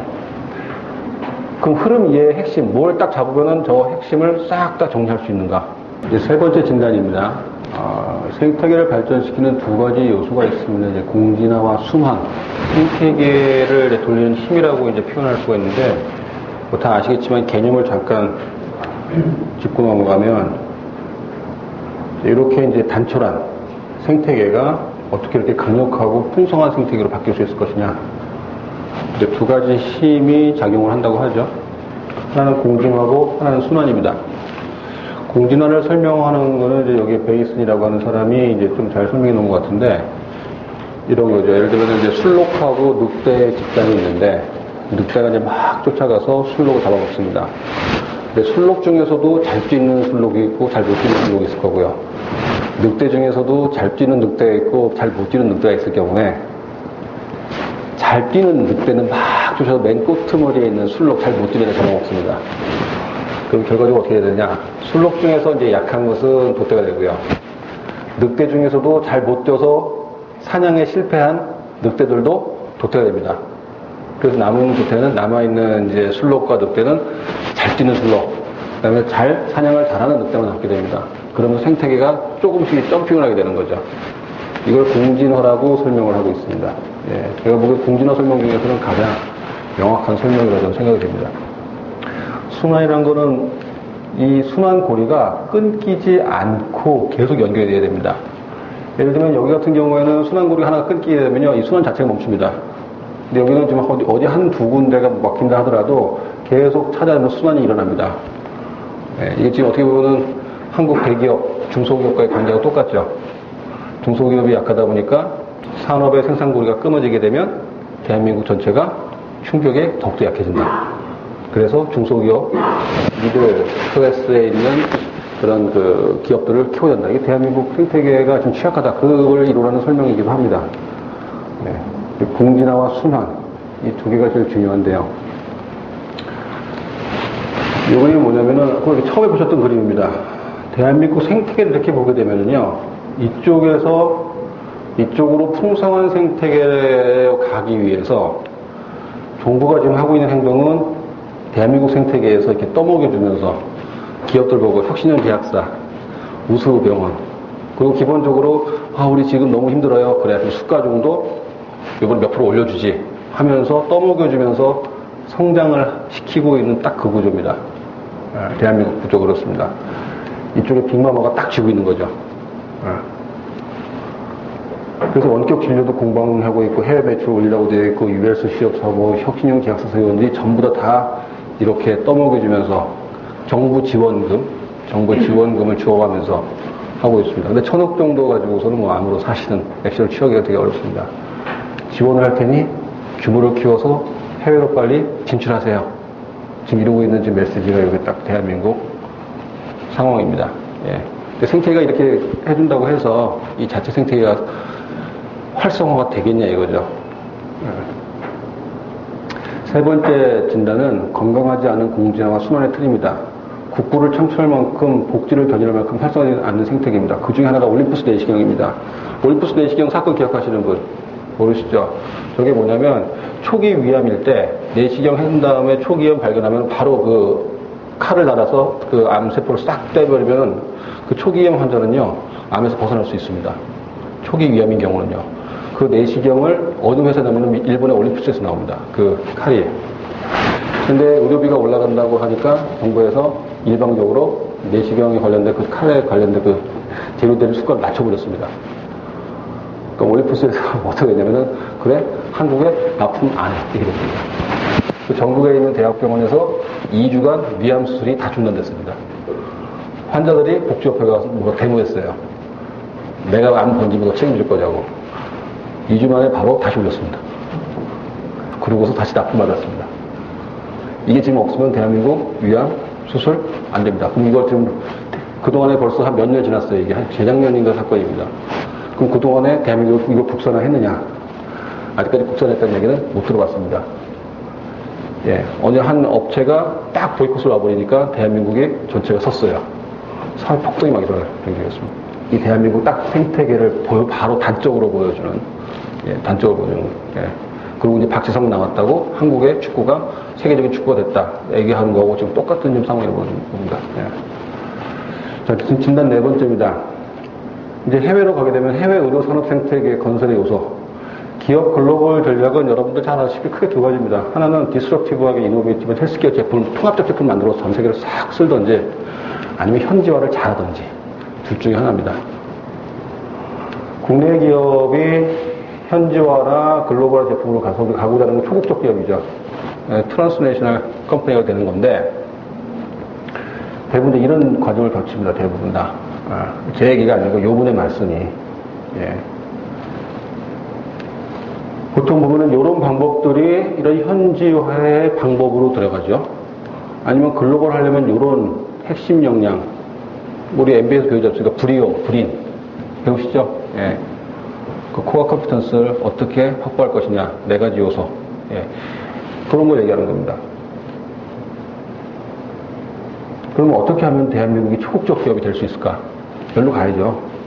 예, 대한민국이 이제 10위권 정도에서 왔다 갔다 이제 5위권 안에 들어가는 걸 우리 목표로 삼아야 되는데, 그 중에서 이제 헬스케어가 어떤 역할을 할 수 있을 것이냐. 1600조, 2000조가 넘는 시장을 어떻게 하면 우리가 공략할 수 있을 것이냐. 한미 라이센싱 아웃을 해서 성공했다고 그러는데, 이게 성공입니까? 실패입니까? 성공이라고 볼 수도 있죠. 효율적으로 적은 돈에 해서, 잘 팔았다. 근데 반면에 한국의 위상으로 바라면은 실패라고 볼 수도 있습니다. 예. 사노피 정도 되는 제약사가 나와도 지금 시원찮은 판에, 뭐 조선시대 뭐 이런 거 보시면 알고, 조선시대 때 보면은 뭐 여러분 잘 아시다시피 뭐 작은 집에서 큰 집으로 이렇게, 무슨 나이 10몇 살 때 큰 집으로 입양을 시키는, 그래서 큰 집에 가서 큰 인물이 되더라. 자식은 나는 지금 돈이 없고 힘이 없고 집이가 약하니 그쪽 가서 그 집의 아들이 돼서 너 성공하노라. 자식의 성공을 위해서 부모가 희생을 감수하는 좀 약간 돈이 많지 않은 뭐 그런 집안, 그런 얘기 나오지 않습니까? 예, 지금 잘 키워가지고서 10몇 살 때 입양을 시켜서 좀 좋았다. 적절한 비율일지 모르겠지만, 둘째만큼은 정말 잘 키워서 내가 끝까지 대학까지 보내가지고 내가 한번 좋은 토양을 만들어줘야지. 저는 그렇게 생각을 해야 된다고 생각을 하고 있습니다. 그러니까 제2의 한미가 나온다라는 거 좋은 의미로 한다면은, R&D를 열심히 해서 좋은 블록포스트를 만들어내십시오. 라고 하는 거고요. 만약에 제2의 한미가 나오지 않아야 된다. 우리가 사노피가 되고, 머크가 되고, MS가 되고, 그라스스미스클라인이 되어야 된다. 라고 한다면은, 한미가 이런 니치 블록포스트를 만드는 회사를 세계적으로 할 수 있는 국가적 역량을 어디다 집결시킬 것이냐. 지금은 논의가 나오는 시기가 그 논의가 나와야 된다고 생각을 하는 거죠. 대한민국, 왜냐면 대한민국 그 다음 차세대 지금 성장 견인할 게 많지 않다는 걸 여러분 더 잘 알고 있지 않습니까? 성공이냐 아웃이냐, 라이센싱 아웃이 성공이 실패냐, 이건 여러분들이 아마 판단하실 문제로 생각이 됩니다. 예를 들면 존슨앤존슨부터 시작해서 노바티스, 루슈, 파이자, 사노피도 팔았죠. 한미가 쭉 보게 되면 이제 포춘 500, 글로벌 500을 보면 쭉 나옵니다. 그런데 요번에 한미가 받은 첫 번째 돈이 한 6천억 정도, 그 다음에 4년 몇 년 동안 임상시험에서 성과가 나면 한 토탈 4조, 5조를 받기로 했다. 5조 정도면 얼마 정도 됩니까? 한 40억 불, 40억 불 정도? 그 정도 되죠? 예. 근데 지금, 그 보건산업진흥원에서 나오는 그 M&A 관련돼서 제약에서 제약사로, 보건에서 제약사로, 비보건 제약사로 M&A 일어나는 걸 이렇게 쭉 보게 되면요. 평균 92억, 7억 달러입니다. 어떤 거로 32억 달러, 지금 한미에서 일어나는 거 4조 토탈 다 지불했다 하더라도 M&A 시장에서는 흔히 일어나는 일입니다. 이제 흔히 일어나는 것에 한번 꼈다 이거죠, 지금. 예. 전 세계에서 볼 때는 그냥 사노피가 받아서 실패할 수도 있지만 사노피가 배팅을 조금 했구나 라고 생각할 정도인데 대한민국은 들썩이고 있는 겁니다. 예. 사노피는 작년 매출이 한 50조, 그 다음에 영업이 한 7조 정도, 그래서 한 4년 오늘 하면 7, 4, 28, 30조 정도, 그 중에 4조 버텨낼 수 있는 돈입니다. 한번 배팅해볼 만하죠. 좋다고 한다면 빨리 다른 데서 키워서 나오기 전에 내가 먼저 선점을 해서 키워서 전 세계에 파이프라인에 깔겠다. 양쪽이 전부 다 현명한 장사를 한 것 같습니다. 예. 어쨌든 이 상태에서 대한민국이 갈 길은 뭐냐 이거죠. 예, 글로벌 제품 라인도 미약하고요. 현지화 능력도 미약합니다. 이걸 뚫고서 우리가 일로 가야 됩니다. 이쪽으로 가야 됩니다. 자, 5번째. 그럼 어떤 사업을 헬스케어에서 하면 돈이 되겠냐? 헬스케어 산업의 수익성 결정 요소. 한 축은 이것도입니다. 반복 구매가 일어나는 거. 예를 들면은, 제가 성형외과 의사니까 여러분들 이해하시겠지만, 쌍꺼풀을 하나 했다. 1년에 한 번씩 하는 거 아니잖아요. 그죠? 몇 년에 한 번 하고 몇십 년에 한 번씩 하지 않습니까? 반복 구매가 떨어지죠, 이쪽으로. 전혀 안 하는 것도 아니고. 예를 들면 반복 구매가 많이 일어나는 거는 여러분들 스트레스 받으셔가지고서 역류성 식도염, 위장병, 감기, 수시로 걸리죠. 예, 계속 반복이 일어납니다. 당뇨, 고혈압 매일 약 먹어야 됩니다. 반복 엄청 일어나죠. 예. 저희 어머니는 당뇨로 지금 40년째 병원 다니고 계십니다. 한 분한테. 예. 엄청난 고객을 그분 확보하고 계시는 거예요. 예. 하나 또 하나는 지금 복제 난이도입니다. 복제 난이도가 세냐 적으냐. 예를 들자면은 복제 난이도가 적은 거는 당뇨 고혈압이 물론 환자가 흔들리기 시작하게 되면은 굉장히 걷잡을 수 없지만 초기 증세라든지 그런 건강 상식은 꼭 의사뿐만 아니라 방문 간호사들도 다 할 수 있습니다. 심지어는 약국에서도 하는 경우가 가끔 있죠. 건강 상담이라고 하는 경우도 있습니다. 지식의 복제 정도가 그렇게 높지가 않은 겁니다. 왜? 그 부분에서 정말 생명이 위급한 사람은 많지 않기 때문에 그런 경우도 응급실에서 119 불러서 가면 되니까 있는 사람을 더 건강하게 만드는 복제 가능성. 복제 난이도가 높지 않다. 다만 또 고는 뭐가 있을까요? 암수술. 암수술에서 이제 배를 가르고 들어가게 되면은요, 이쪽 부분, 뭐라 그럴까, 그냥 거의 무슨 딴 세계를 보는 듯한 느낌. 여러분 배 가르고 보신 적 없으시잖아요. 저는 이제 의사니까 수련받는 분이 봤죠. 복제가 안 됩니다. 복제의 난이도가 많다는 얘기는, 높다는 얘기는 환자 숫자가 많지 않다. 그리고 복제하기도 쉽지 않고 복제할 의지도 많지 않다. 뭐 이런 거입니다. 그래서 복제 난이도와 반복 구매를 가지고서 보통 우리가 수익성 결정을 합니다. 물론 거기에 접근성, 질, 혁신 뭐 이런 거 들어가지만 일단은 가장 간편하게 매측 실총은 이겁니다. 고난도 수술은 반복 구매 안 하죠. 뭐 일주일에 한 번씩 암수술 하는 거 아니지 않습니까? 근데 복제 난이도는 괜히 높아요. 입에서 상처가는 거는 우리가 예를 들면 찢어지는 거 아니면 긁는 거 뭐 몇 년에 한 번씩 뭐 할 수도 있고 안 할 10년 동안 난 그런 거 없을 수도 있지만은 뭐 그 치료는 심각하게 생각 안 씁니다. 동네 병원 어디 가든지 아니면 침 바르고 끝내는 경우도 있죠. 옛날 같은 경우에는 예, 아니면은 연고 발라서 끝내는 경우도 있습니다. 복제의 난이도가 높진 않지만 반복 구매가 꾸준히 나는 만성병, 당뇨, 고혈압 뭐 이런 것들 얘기하는 겁니다. 이쪽은 어디냐면은 반복 구매도 되지만 복제에도 어려운 암 치료 후의 재활, 뇌졸중 환자들이 위해 근을 풀어주는 것부터 시작을 해서 일반 사람들이 들어가가지고서 그 케어하기 어려운 그런 부분들은 이쪽에 속합니다. 어디가 수익성이 가장 높겠습니까?笼統하게 보면. 예. 물론 개별 종목마다 다를 수 있습니다. 종목마다 기관마다 뇌나 아니면 심장이냐 아니면 근육에 따라 다를 수 있겠지만 똑같은 조건일 때 이쪽이 가장 높습니다. 예. 이쪽이 가장 높습니다. 예를 들면 저 같은 경우에는 쌍꺼풀 함명하게 되면 얼른 받습니다. 가격은 네이버 찾아보시면 되는데, 저희 어머니는 일주일에 뭐 한 달에 두 달에 한 번 몇천 원씩 해서 한 의사 선생님, 물론 그 의사 선생님이 돈 받는 건 아니겠죠. 그 병원이지만. 근데 그 선생님 앞으로 올려진 매출이 40년 동안 올려졌습니다. 예, 40년 동안 올려졌습니다. 예, 그런 환자분이 그분은 지금 몇천 명 놀고 다니세요. 이렇게. 예, 예. 어느 쪽이 더 수익이 높은 곳입니까? 딱 보면 알 수 있죠. 자, 그럼 뭘 해야 되겠습니까? 이쪽으로 해야 됩니다. 개인은 여기 갈 수 있지만 대한민국의 목표는 이리로 가야 되는 거죠. 자, 연습 문제가 나옵니다. 한번. 건강검진, 당뇨, 단순골절, 성장 클리닉, 쌍꺼풀, 고지혈증약이 특허 만료 전인, 리피터 얘기하는 거고요. 고지혈증약이 만료 후에 카피, 제대 얘기하는 겁니다.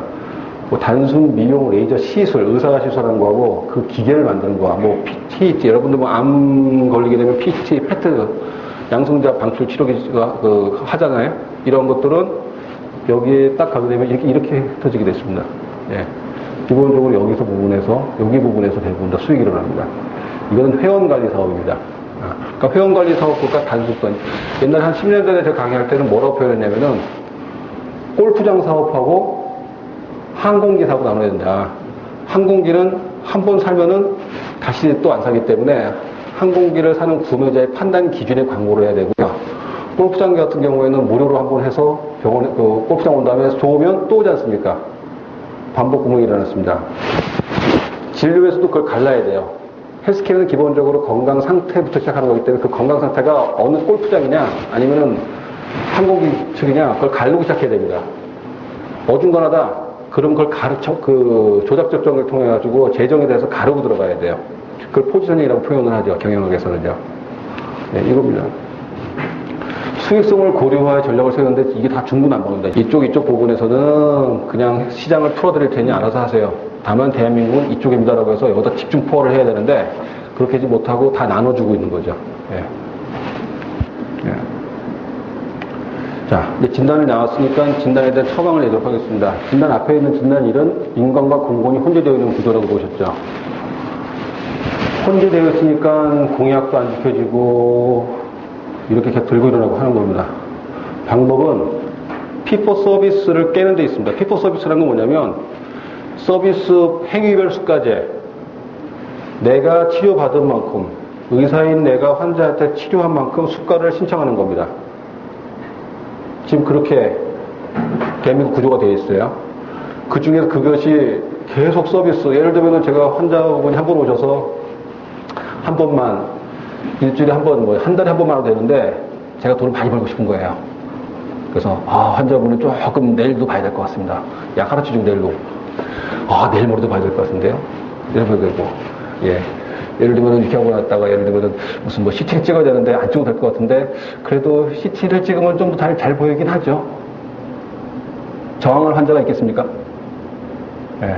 의사 자체 입장에서도 만약에 CT를 찍지 않고 일반 엑스레이를 찍었다가 의료사고로 가게 되면은 자기도 책임지니까 방어 진료를 위해서라도 CT를 찍게 합니다. 예. 돈을 벌기 위해보다는 대한민국 의료법이 되게 센 편에 속합니다. 그러다 보니까 의료사고에 대한 그 안전망도 미흡하고 그러다 보니까 의사 입장에서도 방어 진료를 하게 됩니다. 모럴 해지도와 컨슈머 해지도가 섞여서 의료비 상승을 끌고 있는 거예요. 지금 쌍끌이가 끌고 있는 중입니다. 제가 의사라고 해서 뭐 꼭 의사가 잘못되고 환자들 그게 아니라 제가 고객의 입장에서 그래요. 이 피포 서비스를 깨야 됩니다. 깨려고 정부에서 계속 포괄수가제에서 맹장은 얼마 아니면 무슨 뭐는 얼마 하고 있는데 의사 선생님들이 진료 아이템 또 빠져나갑니다. 예, 계속 지금 쳇바퀴 돌고 있는 지금 그런 시스템이라고 보시면 돼요.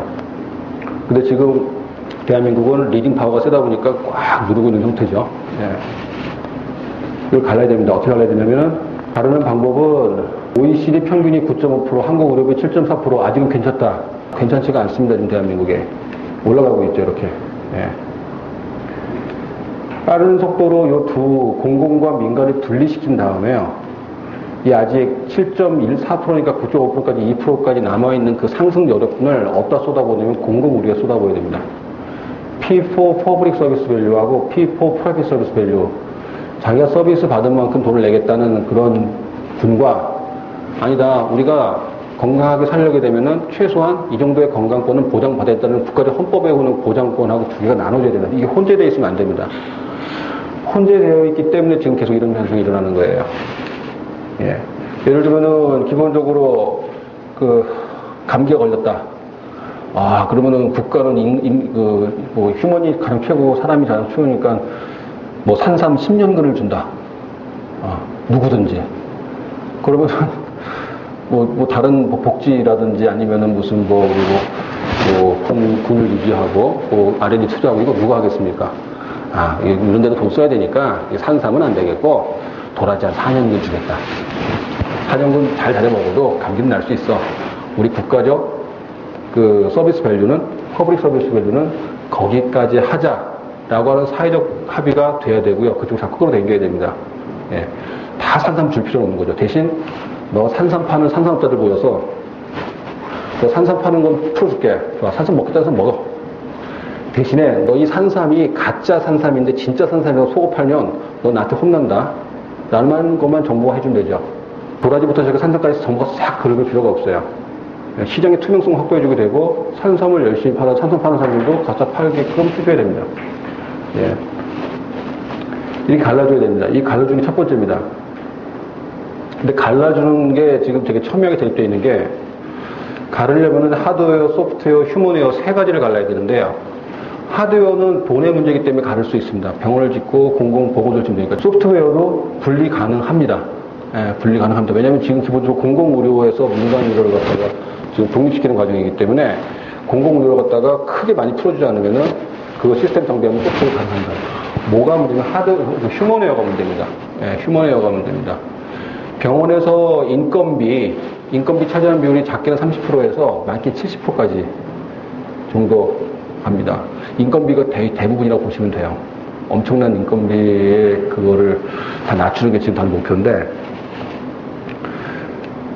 기본적으로 그러니까 그 대한민국 우리 전체를 봐도 휴먼웨어, 의사를 얘기하는 겁니다. 의사 선생님들을 나눠야 되는데 공공과 민간으로 군 장기 복무를 시켜서 군에 오래 남겨놓는다. 그래서 육군사관학교에 계시는 분들을 무슨 국리부대에 군가령에 또 편입시켜가지고서 교육을 시켰더니 10년 복무하고 나가서 의사선생님 하더라. 민간사회에서는 공중보건의가 있습니다. 예, 공중보건의가 지금 사실 줄어들고 있거든요. 줄어드는 이유가 뭐냐면은 기본적으로 저 같은 경우는 공중보건에 다녀왔습니다. 예, 공중보건에 못 간 이유가 뭐냐면은 저 키에서 걸렸습니다. 군대를 갈 수도 있었는데 왜 저를 공중보건에 했어요? 대령한테 물어보니까 제가 키가 180에 7쯤 되는데 선생님 같은 분이 군에서 있다가 이동하게 되면 적들에 노출됩니다. 그리고 군복이 없어요. 딱 그래가지고 공중보건의로 사급판정 받아 됐습니다. 근데 그때 당시에 공중보건이 많았는데 지금 공중보건이 많이 없습니다. 왜? 일단은 의과대학이 의전원으로 변화가 됐다. 다시 의과대학 갔긴 했지만 의전원으로 대학원으로 변하게 되니까 대부분 다 군대 다녀온 사람들입니다.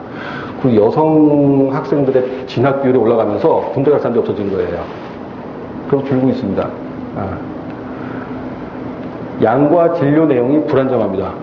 왜? 자기가 평생 뿌리박을 거 아니고 자기가 업적 생각 안 하다 보니까, 그리고 자기가 잘하든 못하든 간에 크게 차이가 없고 누가 뭐라고 상관없으니까 그렇게 열정을 다해서 개선 의지가 없어 보이고요. 그러다 보니까 국방의대를 만들어야 된다, 공공의대를 만들어야 된다. 이 공공의대는 지금 현재 계신 무슨 의원께서 지금 하시는 거고, 국방의대는 몇 년 전에 무슨 서울대 박 교수님께서 국방의대를 만들어야 된다. 전부 다 이렇게 공공의대를 강화하는 얘기입니다. 그러면 의사협회에서 의사수 증원 반대 운동이라면서 거의 얘기가 거의 없어지는 듯한 얘기가 나옵니다. 그러니까 지금 이 휴먼웨어가 지금 확보가 안 돼요. 근데 앞뒤가 안 맞는 게 휴먼웨어. 저 같은 경우에도 의과대학 다닐 때 물론 제 돈이 아니라 저희 아버님 돈으로 공부했지만 사비를 해서 공부했는데 이걸 갖다가 공공으로 투잡하기가 사명감이 없이는 쉽지가 않은 겁니다. 기본적으로. 그럴 수 있는 사람들이 몇 명이 되겠어요. 예. 기본적으로 의사 양성 방법 자체가 좀 틀린 겁니다. 그래서 이 방법은 제 개인적으로는 어느 정도까지 동조를 합니다. 이 얘기 듣고서 의사 선생님들이 뭐라고 할지 모르겠지만, 또 기본적으로 분리가 된다는 것이 벌써 7, 8년 전부터 얘기했던 것들입니다. 예를 들면은 공공보건의가 줄고 있다. 5,287명에서 3,800명으로. 그걸 얼마나 취약한 거냐면요. 지금 대부분 의사 숫자가 많이다 보니까 무의촌이 거의 없다고 보시면 돼요. 하지만 어쨌든 공공의료를 할 수 있는 의사 선생님들이 필요한데 줄고 있는 겁니다. 그나마 군복무 대치를 했었는데 그보다 줄고 있다? 만약에 군복무 할 사람들이 예를 들어 의사들이 단결을 해가지고 다 현역 지원을 해버리게 돼서 나중에 몇 년 뒤에 공중보건이 갈 의사 숫자가 없어지잖아요. 이거 어떻게 되겠습니까? 이 숫자가 확 줄어버리면. 전국에? 상상이 막히겠습니다. 근데 경북에서는 특단을 대치를 놓지 않는 이유가 뭐냐면 의사 숫자가 많다 보니까 공공 쪽 근무하는 의사가 많아질 거라고 생각을 하는 거예요. 기본적으로. 그럴까요? 의협에서 의사 이민정책 추천해달라. 사이트 보면은 아주 각 나라에서 한국 의사들 들어오는 걸 아주 환영하고 있습니다. 전 세계에서 의사 숫자 활동하고 있는 나라를 보게 되면 한국이 적지 않아요. 네. 의사들 이민이 이루어집니다. 액시되는 거죠. 네, 액시되는 겁니다. 그러면은 의사 숫자는 여기서 넘치다가 포화가 되면 딴 나라가 시작합니다. 대한민국에서 어느 정도 수준에 있는 그 급여라든지 일하는 수준은 거의 일정하게 유지가 될 겁니다. 왜? 전 세계적으로 아직까지도 의사는 부족이기 때문에 그래요. 게다가 한국이 선진국이 되면서 해외에서 한국 의사들을 선호를 합니다. 약간의 경험된다고 한다면 이민 가기가 그렇게 어려운 게 아니에요. 상황은 이렇습니다. 지금 그렇게 이렇게 좀 공공으로 확충하는 휴먼웨어를 확충하기가 쉽지가 않습니다. 예. 그래서 제가 생각하는 건 뭐냐면, 제가 오랫동안 생각해 보니까, 의대 졸업자 증원 여부는 감히 저 정도가 논의할 문제는 아닌 것 같고요. 일단은 동결이든 증언이든 그건 좀 더 훌륭하신 분들이 하시면 될 것 같고, 출발은 동결에서 시작하는 게 유리하지만, 개념 자체는 좀 바꿔야 되겠다. 어떻게 바꾸냐? 20년, 한 5년, 6년 근무하는 의사가 아니라 20년, 30년 장기 복무를 하는 의사. 공무원 중에서 선별해서 의대 진학을 한 다음에 의사 후에 공무원이 되는 게 아니라 공무원 후 의사 개념으로 바꿈으로써 학교 다닐 때부터 전부 다 의과대학에 학비부터 다시 해주는 거죠. 공무원과 의사 자격증이 합치되지 않으면 진료를 볼 수 없고요. 그 사람들은 국공립병원에, 도립병원에 배치되면 되는 거고요. 만약에 공무원에서 퇴직하게 되는 순간 의사 활동을 주지 않는 겁니다. 예, 그리고 조건부 의사자격증 확보죠. 근데 해외 취업하면 절대 안 되고. 왜냐면 나가는 순간 의사가 아닌 거예요. 공무원에서 벗어났기 때문에. 공무원 신분 유지 시에만 공공의료기관에서 진료를 가능하게 해주는 겁니다. 의료사고 등의 그런 부분에서는 정부의 적정 보장을 해주면 되고요. 예, 왜냐면 국가 소속 기관에 있는 공무원이 예를 들면 어떤 부분에 문제 생겼다. 그럼 당연히 국가가 어느 정도 해주는 게 맞죠. 그 급여 중에 일부는 성과급을 될 수 있습니다. 근데 기본적으로 신분은 공무원인 겁니다. 공무원이 된 후에 의사가 되는 거죠. 20년, 30년 후 근무 퇴직 후에는 근무 성적 등을 고려해서 약 그 중에서 70% 정도 선에서 민간 의사 자격증을 부여할 수 있습니다. 그럼 처음부터 의사의 숫자는 동결을 해놓고 그 중에 일부를 떼서 공무원 의사로 키워나간다면은 의사협회라든지 의사들의 저항을 최소화시킬 수 있고요.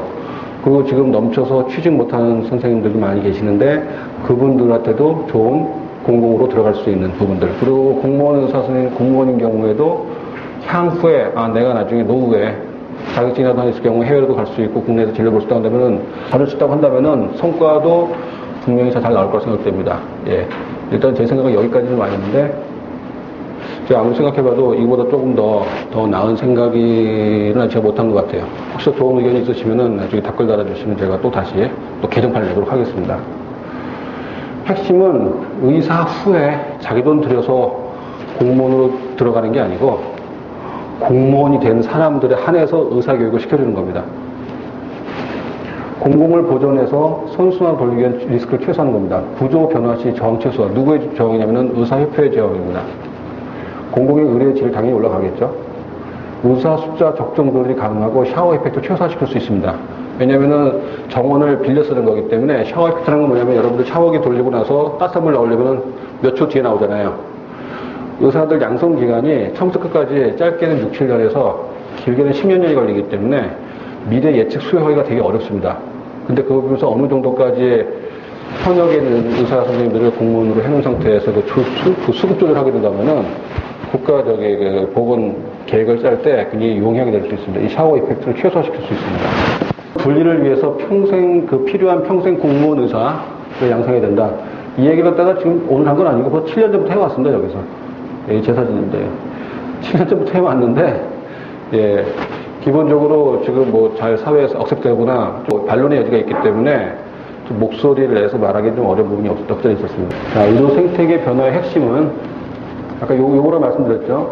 6대 이해관계자들이 이러이러한 부분에서 지금 이렇게 물류가 흐르는데 의사 비의존용 시스템, 의사 정면 진료형, 의사 밸류체인 지원 통합식 이렇게 네 가지가 지금 어떻게 보면 물류를 흐름을 바꿀 수 있는 부분이 있는데 자, 여기서 한번 생각해 보겠습니다. 여러분 경영학은 뭡니까? 경영학. 경영학을 많이 한다고 해서 경영을 잘합니까? 경영학은 경영자의 판단을 위한 학문일 뿐입니다.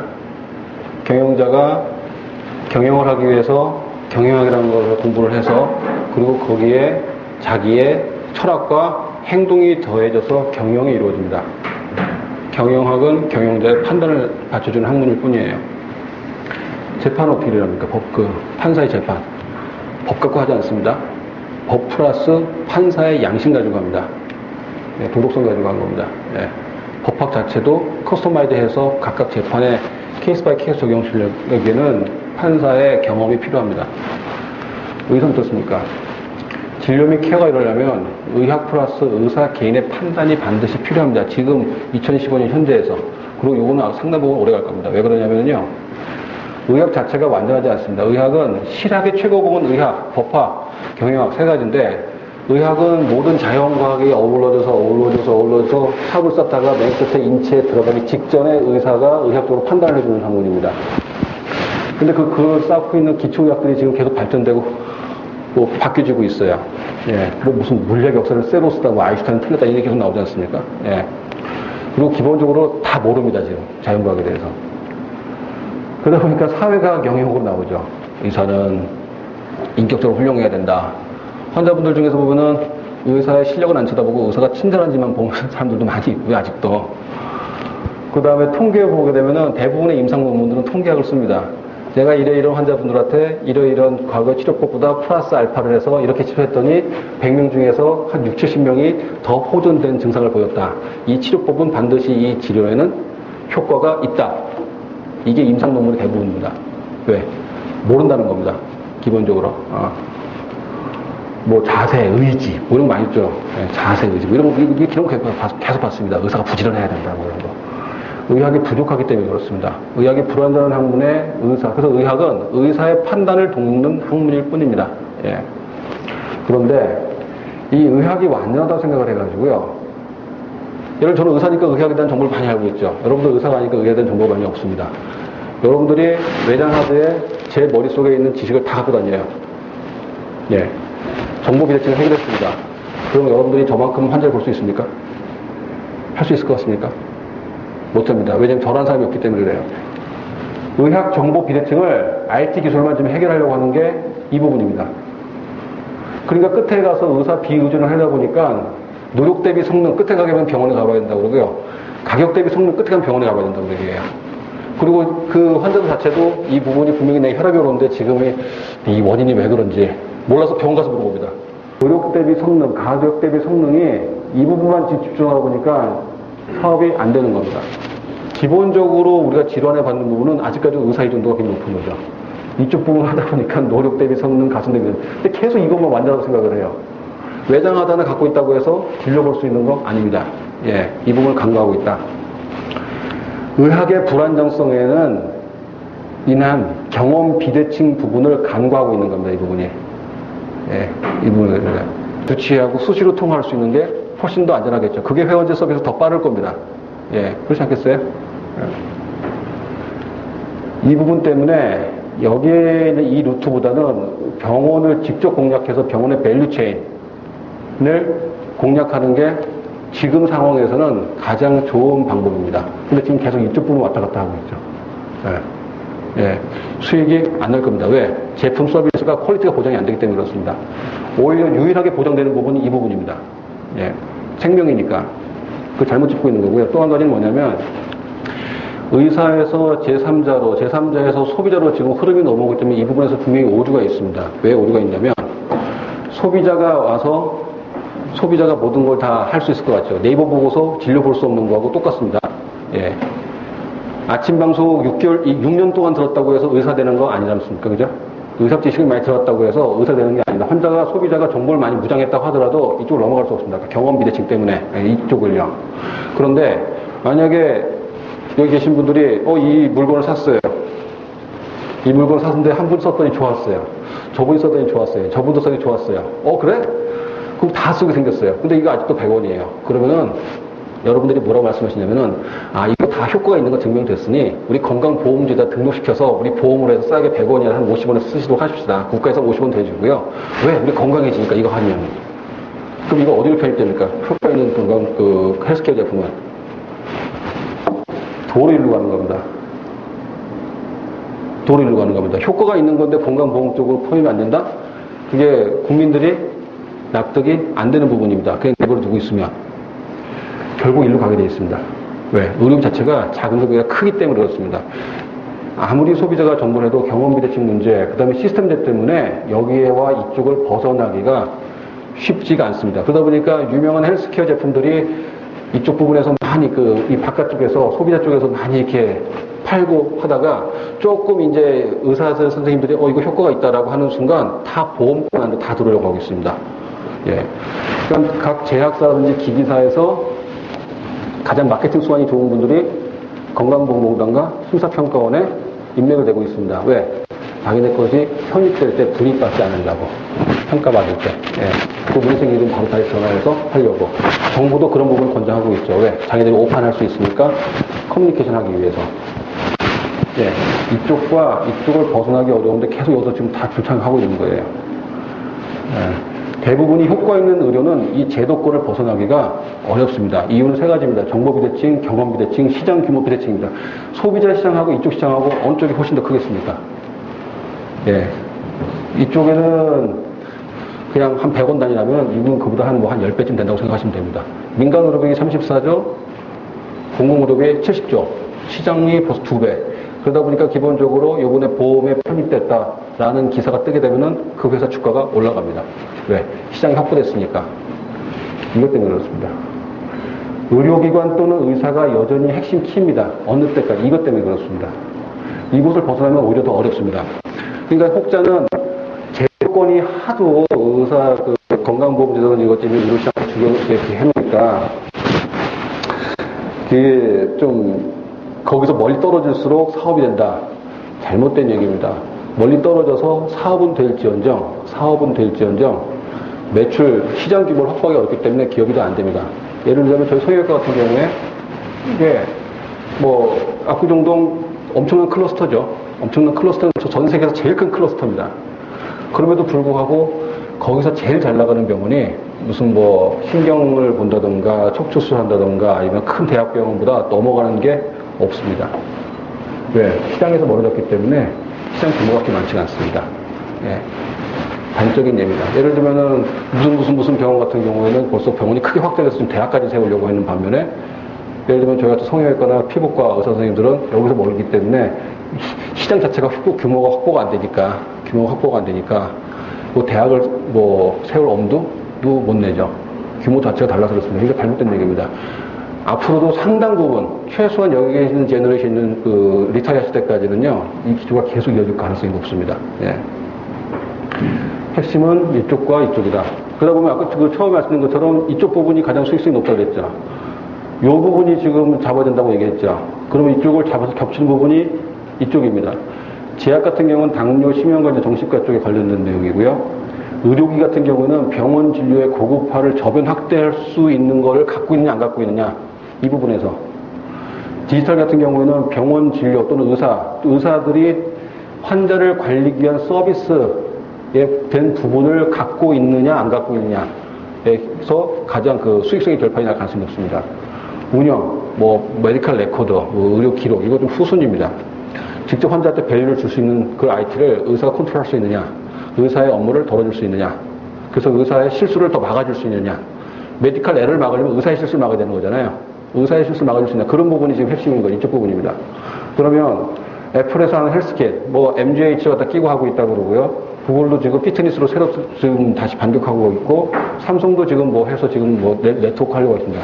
IBM이 맞설 내서서 이 거대 회사들이 이쪽 부분에서 지금 뭔가 하려고 하고 있습니다. 가장 성공 가능성 높은 아이템은 어디겠습니까? 이쪽입니다.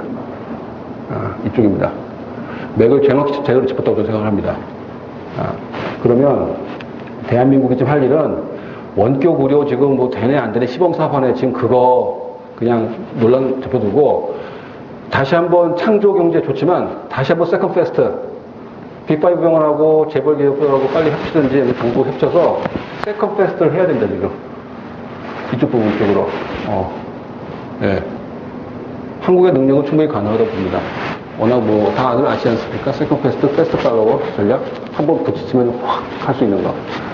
지금 이쪽 부분이 지금 논쟁이 돼도 수익 안 나올 겁니다. 수출 잘 안 될 겁니다. 예, 기본적으로. 예. 자, 진단 세 번째는요, 건강하지 않은 공중학교 내가 올림푸스 내시경 얘기했습니다. 빈약한 그 생태계. 자, 도태 시스템이 있어야 된다 이거죠. 술록과 늑대 중에서 약체들은 자연적으로 도태되는 시스템. 어떻게 만들 것이냐. 그걸 공진하라고 본다고 한다면, 의료도 만들어야 되는데, 우리는 이미 그걸 경험을 했습니다. 휴대폰, 번호이동, 자율제. 그런 것도 어떻게 됐습니까? 이동통신 3사가 5개, 7개 사였던 게 싹 줄고 3사만 남아서 지금 아주 험난한 전쟁을 좀 하고 있죠. 전쟁하면서 서비스도 늘어나고 또는 부대 사업도 늘어나고 서비스 우리 점점 더 편려지면서 IT 강국이 되어버렸습니다. 번호이동제. 번호이동제. 네. 얼마 전에는 은행 고객들을 발라 계좌이동 가능제. 물론 생각보다 그렇게 무슨 옮겨 타게 되면은 갑자기 이율이 올라간다 이런 문제 때문에 예상보단 덜하지만 그래도 기본적으로 몇만 건은 움직였다고 합니다 벌써.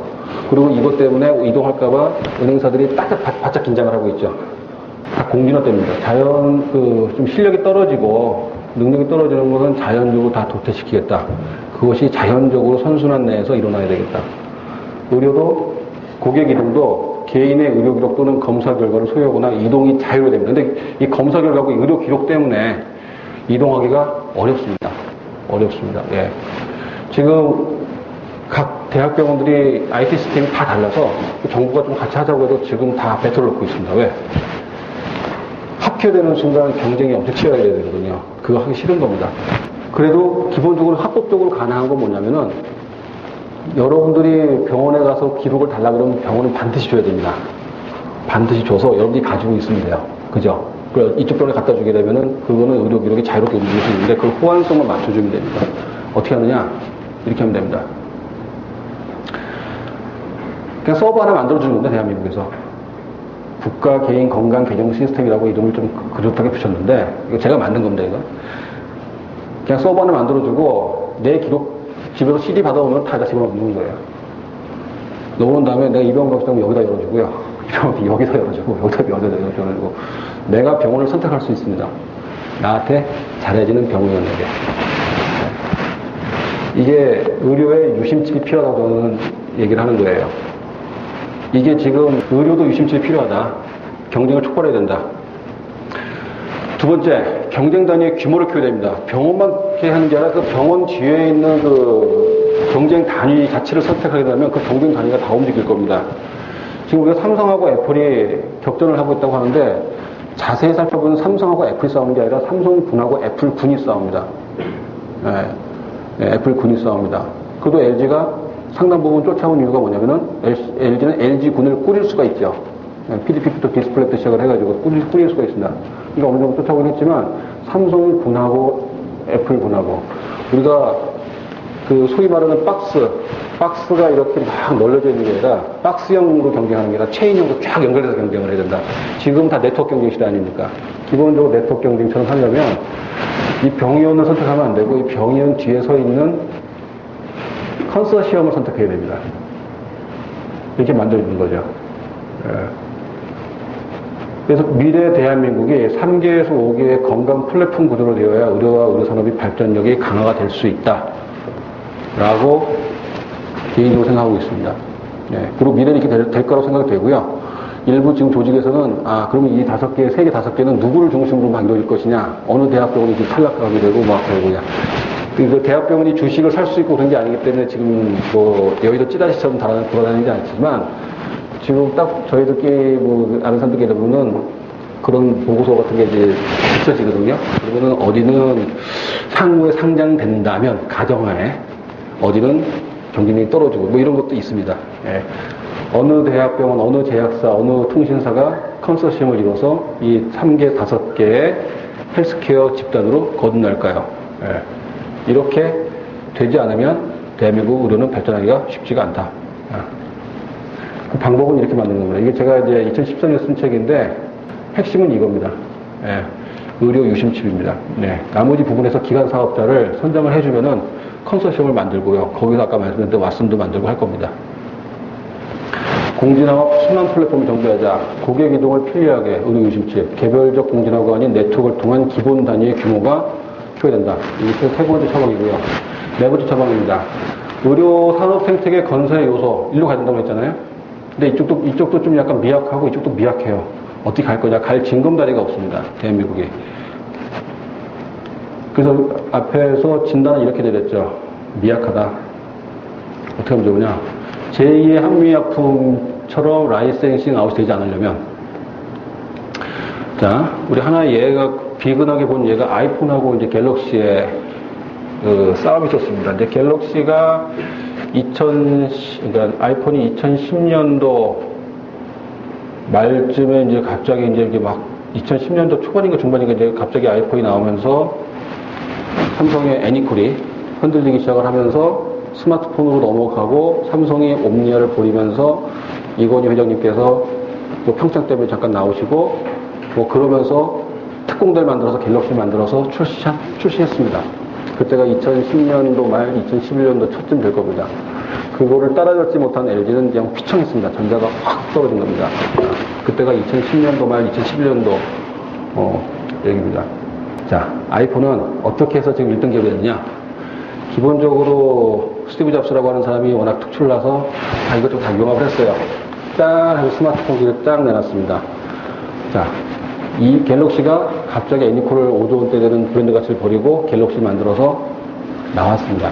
나왔는데 누구나 다 기억하시겠지만 그때 갤럭시 막 패스트 팔로우 된 갤럭시가 아이폰보다 성능이 좋다라고 보기에는 어려웠을 거라고 저는 제 개인적으로 생각하고 있습니다.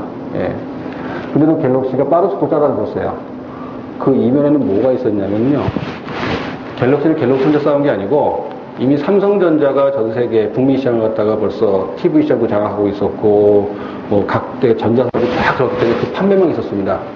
갤럭시를 땅 때리마다 덕가를 각을 낮춰서 순간적으로 물량 밀어내기 시작을 했죠.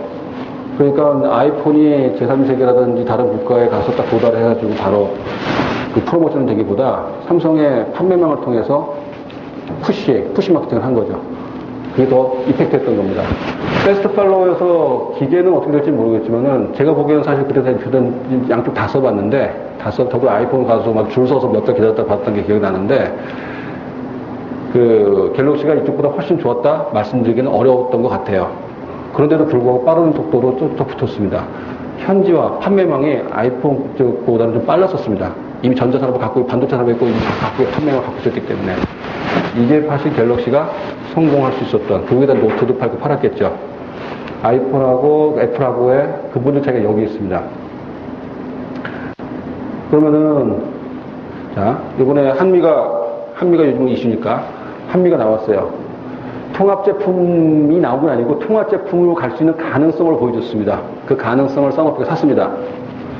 근데 팔았던 이유는 사노피만큼 판매망이 없고 그렇게 조직적으로 제품화 시켜가지고 전 세계에 뿌릴 만한 파이프라인이 없었던 걸로 알고 있었고 아마 뭐 다른 여러 가지 이면 내용이 좀 여기서 말씀드리기 어렵고 그랬는데 근데 이렇게 팔았던 이유 중에 하나가 이 라인이 없어서 그렇거든요. 이 라인이 뭐냐면 현지화라는 건 뭐냐면은 해당 국가에 들어가서 침투해서 마케팅 프로모션 할 수 있어야 되는데 이 자체가 쉽지 않았던 겁니다. 그러니까 팔았던 거죠. 자, 여기서 혹시 제약 영업 해보신 분, 제약사에서 계셨던 분, 여기 보니까 계셨던 것 같은데 제약사 담당자 만나게 되면은 미국에서 가장 영업하는데 가장 어려운 게 뭐냐? 우리 약은 좋은데 의사를 만날 수가 없다. 의사를 만날 수가 없다는 겁니다. 왜? 리베이트 관련돼가지고 잘못된 부분에서 만약에 오판됐을 경우에는 그 미국 병원에 아노러스한 부분들 명예정보이 실추가 되다 보니까 제약사가 그 의사한테 제공할 수 있는 샘플은 몇 알 다 기록하고 제약사 직원하고 의사하고 만날 수 있는 거는 1층에 룸이 있습니다. 거기서 딱 거기서 둘이서 만나서 약에 대해서 소개받을 수만 있고 그 미국이 다 철저하게 막아버린 거죠. 네. 이제 그렇게 됐었던 걸 얘기하면서 도대체 의사를 만날 수 없다는 겁니다. 저도 좀 조그만 병원을 하긴 하지만 저희 병원에도 한 달에도 한 몇 번씩 와가지고 사람들이 와가지고서 뭘 팔겠다 그러고 뭘 좀 만나달라고 그러고 뭐 팔아달라는 게 아니라 만나달라는 겁니다. 예, 그리고 만나줬던 거 기록을 하다 보면은 이 사람들 열심히 했다고 해가지고서 칭찬받는답니다. 만나주는 것도 일이에요. 많으니까. 조그만 병원도 그런데 큰 병원 어떻게 했어요? 제약기기 시장에서 시장 침투해서 가장 어려운 거는 의사를 만나는 일입니다. 네. 의사를 만날 때 누가 가장 해당 국가의 의사를 잘 만날 수 있습니까? 의사가 만날 수 있습니다. 네. 근데 내가 제가 베트남 의사를 만나고 저기 태국 의사를 만나는데 제가 저 사람한테 가르칠 게 한 가지 정도 있어요. 제가 유명한 게 하나가 있는 겁니다. 예를 들자면. 아니면 제가 한국에서 가장 좋은 빅5 병원에 근무해서 그쪽에서 뭔가 네임밸류 쌓고서 간 거예요. 저쪽 병원에서는 저를 만나려고 할 겁니다. 그거에 관심 있는 사람들은요. 그렇지 않겠어요? 거기서 팔면 됩니다. 이거를 용이하게 하려면은 현지에 들어가서 시장 제도를 침투할 때 거기 해당에 있는 A급 의사들을 만날 수 있는 기회 자체가 제일 중요합니다. 예. 제약 영업에서 기계업 제일 중요한 건 의사를 만나는 일입니다. 그걸 만나게 해주면 됩니다. 누가? 제약사가? 쉽지 않습니다. 병원을 거다다 써야 됩니다. 제약기계의 현지화 마케팅을 병원 산업이 진행해야 됩니다. 예, 가장 어려운 거는 의사를 만나는 거라는 것을 알면 알 수 있어요. 가진 게 있고 알려줄 게 있다고 한다면 데려와서 만나게 하는 방법도 있고요. 현지에 가서 하는 방법도 있고 병원 시스템을 운영하면서 하는 방법도 있고 예, 다양합니다. 예, 그 과정 중에서 우아하게 저기 프로모션을 하면 됩니다. 마치 대한민국의 의사가 70년대, 80년대 미국에 가서 공부를 많이 하고 왔어요. 근데 미국 가서 공부한 의사들은요, 미국에서 유명한 병원 다 다녀왔겠죠.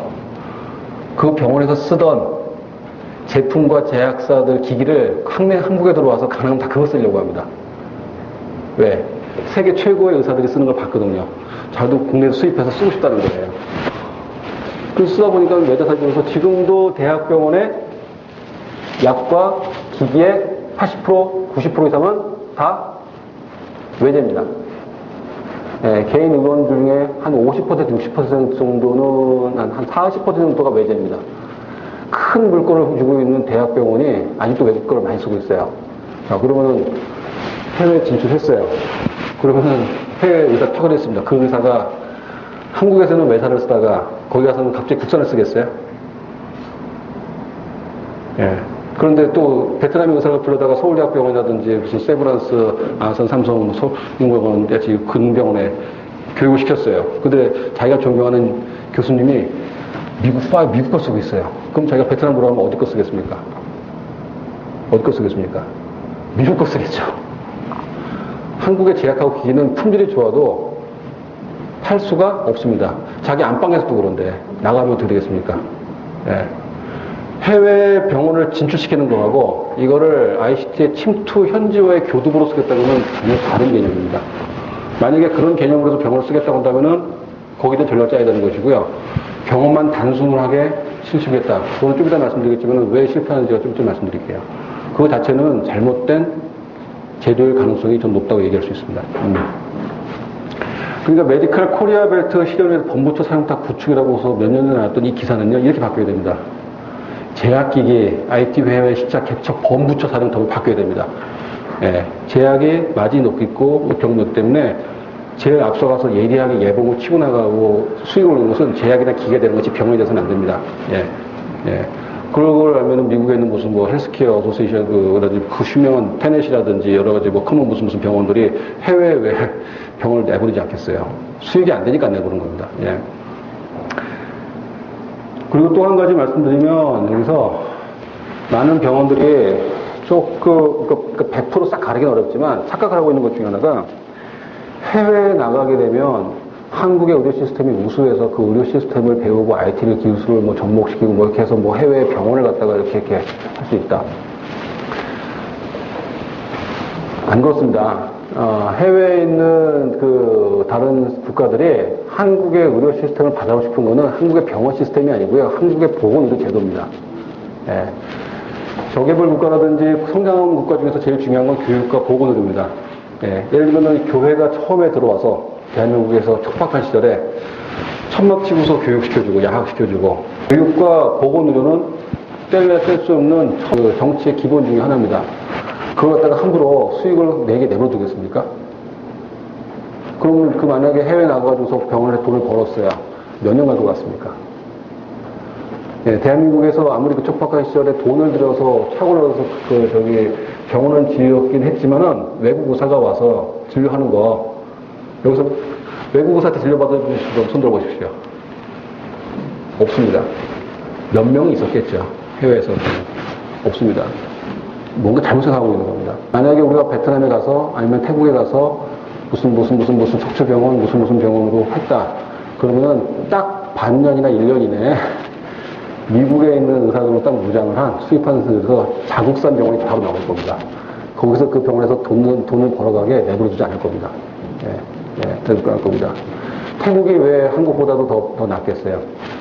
더 나은 이유는 뭐냐면 태국에 있는 그 의사 선생님들의 한번 법률라이션한 데 들어가서 보시면요. 대부분이 다 미국에서 공부하고 왔습니다. 20년, 30년 전에. 퀄리티를 이전해 온 겁니다, 바로. 태국에서 공부한 사람들 거의 없습니다. 들어가서 보십시오. 자, 그런 부분이기 때문에 해외 병원 시스템 초년들한다? 좀 약간. 그러다 보니까 계속 부딪히니까 이 활로가 안 뚫리는 겁니다. 자, 5번째. 수익성을 고려해 전략을 세워야 된다. 가장 수익성의 아이템이 있다면 국가 전략 산업이 돼야 되겠죠. 국가 전략 산업이 된다면은 우리가 약간 좀 출혈을 감행해서라도 몰아줘야 됩니다. 네. 아까 말씀드린 것처럼 이쪽 부분에서 병원을 갖다 잡으려면 이렇게 뭐 제약이라든지 의료부분 디지털 병원 이거는 이제 일반적인 개론일 뿐이고요. 제가 본 가장 최고의 격전지는 어디냐면 여기입니다. 시장을 확대해야 됩니다. 아픈 사람들을 데리고 사는 것은 질병이고요. 건강한 사람들이 건강에 관심을 갖게 하는 것은 케어가 되는 건데 그 사람들을 소위 말하는 헬스케어 사람으로 다 끌어당겨야 됩니다. 어떻게 할 수 있을까요? 만약에 연말에 약주 자리 많으시죠? 예. 술 한 잔 드실 때마다 내 건강이 지금 100도에서 98점, 97점, 96점 내려간다. 딱 첫 잔 하실 때는 오늘 조금 먹어야지 생각하지만 막 잡수다 보면 이제 막 들어가지 않습니까?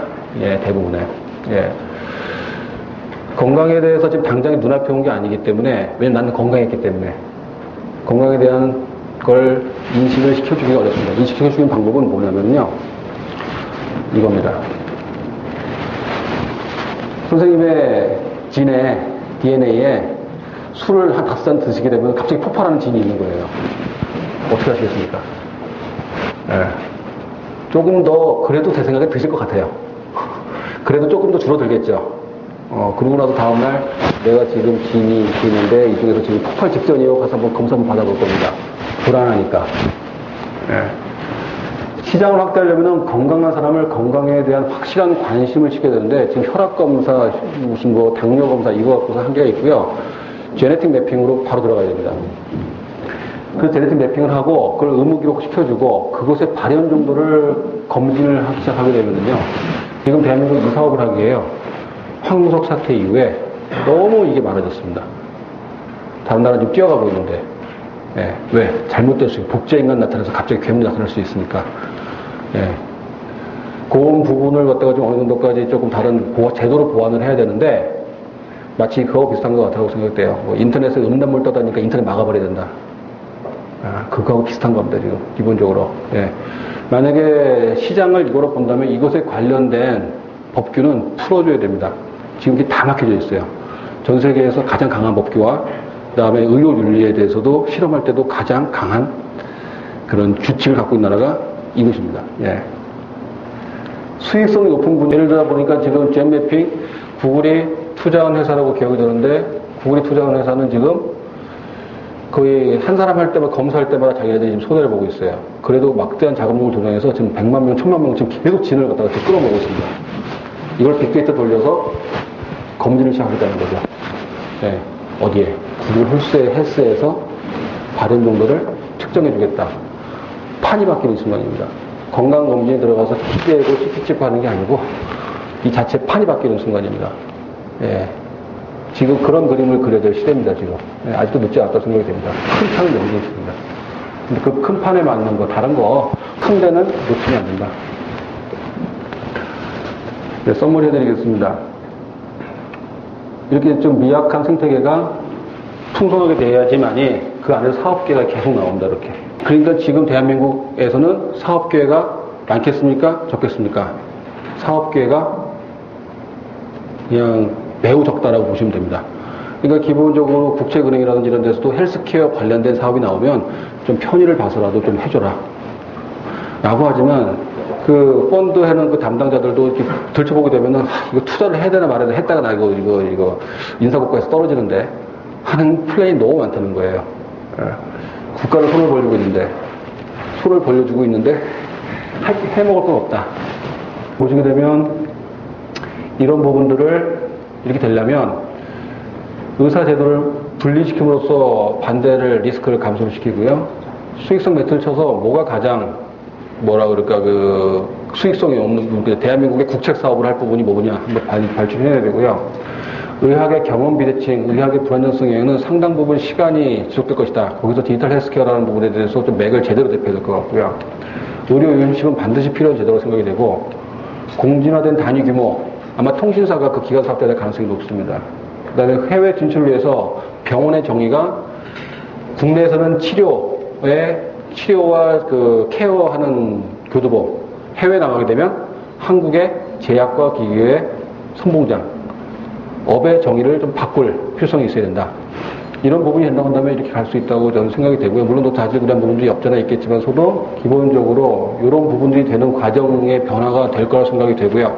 거의 지금 대한민국 거의 외길, 이거 외엔 거의 선택의 여지가 없는 쪽으로 지금 거의 갔다가 보시면 될 것 같고요. 될 거라고 저는 생각하고 있습니다. 예. 그러다 보니까 저는 작은 병원을 하지만은 꿈은 어디에 가 있냐면은 어떻게든 간에 한번 상장 기업까지 한번 가보겠다라는 생각을 지금도 가지고 있습니다. 그리고 그 루트가 큰 의료 시스템이 변하지 않더라도 지금 이 상황에서도 이렇게 돌아갈 수 있는 방법들이 있습니다. 이런 부분을 좀 터주면 조금 더 쉽게 갈 텐데 라는 생각을 하면서 만든 상품입니다. 이 6가지를 서머리로 말씀을 드립니다. 네, 이상으로 마치겠습니다. 예, 강의해 주셔서 감사합니다.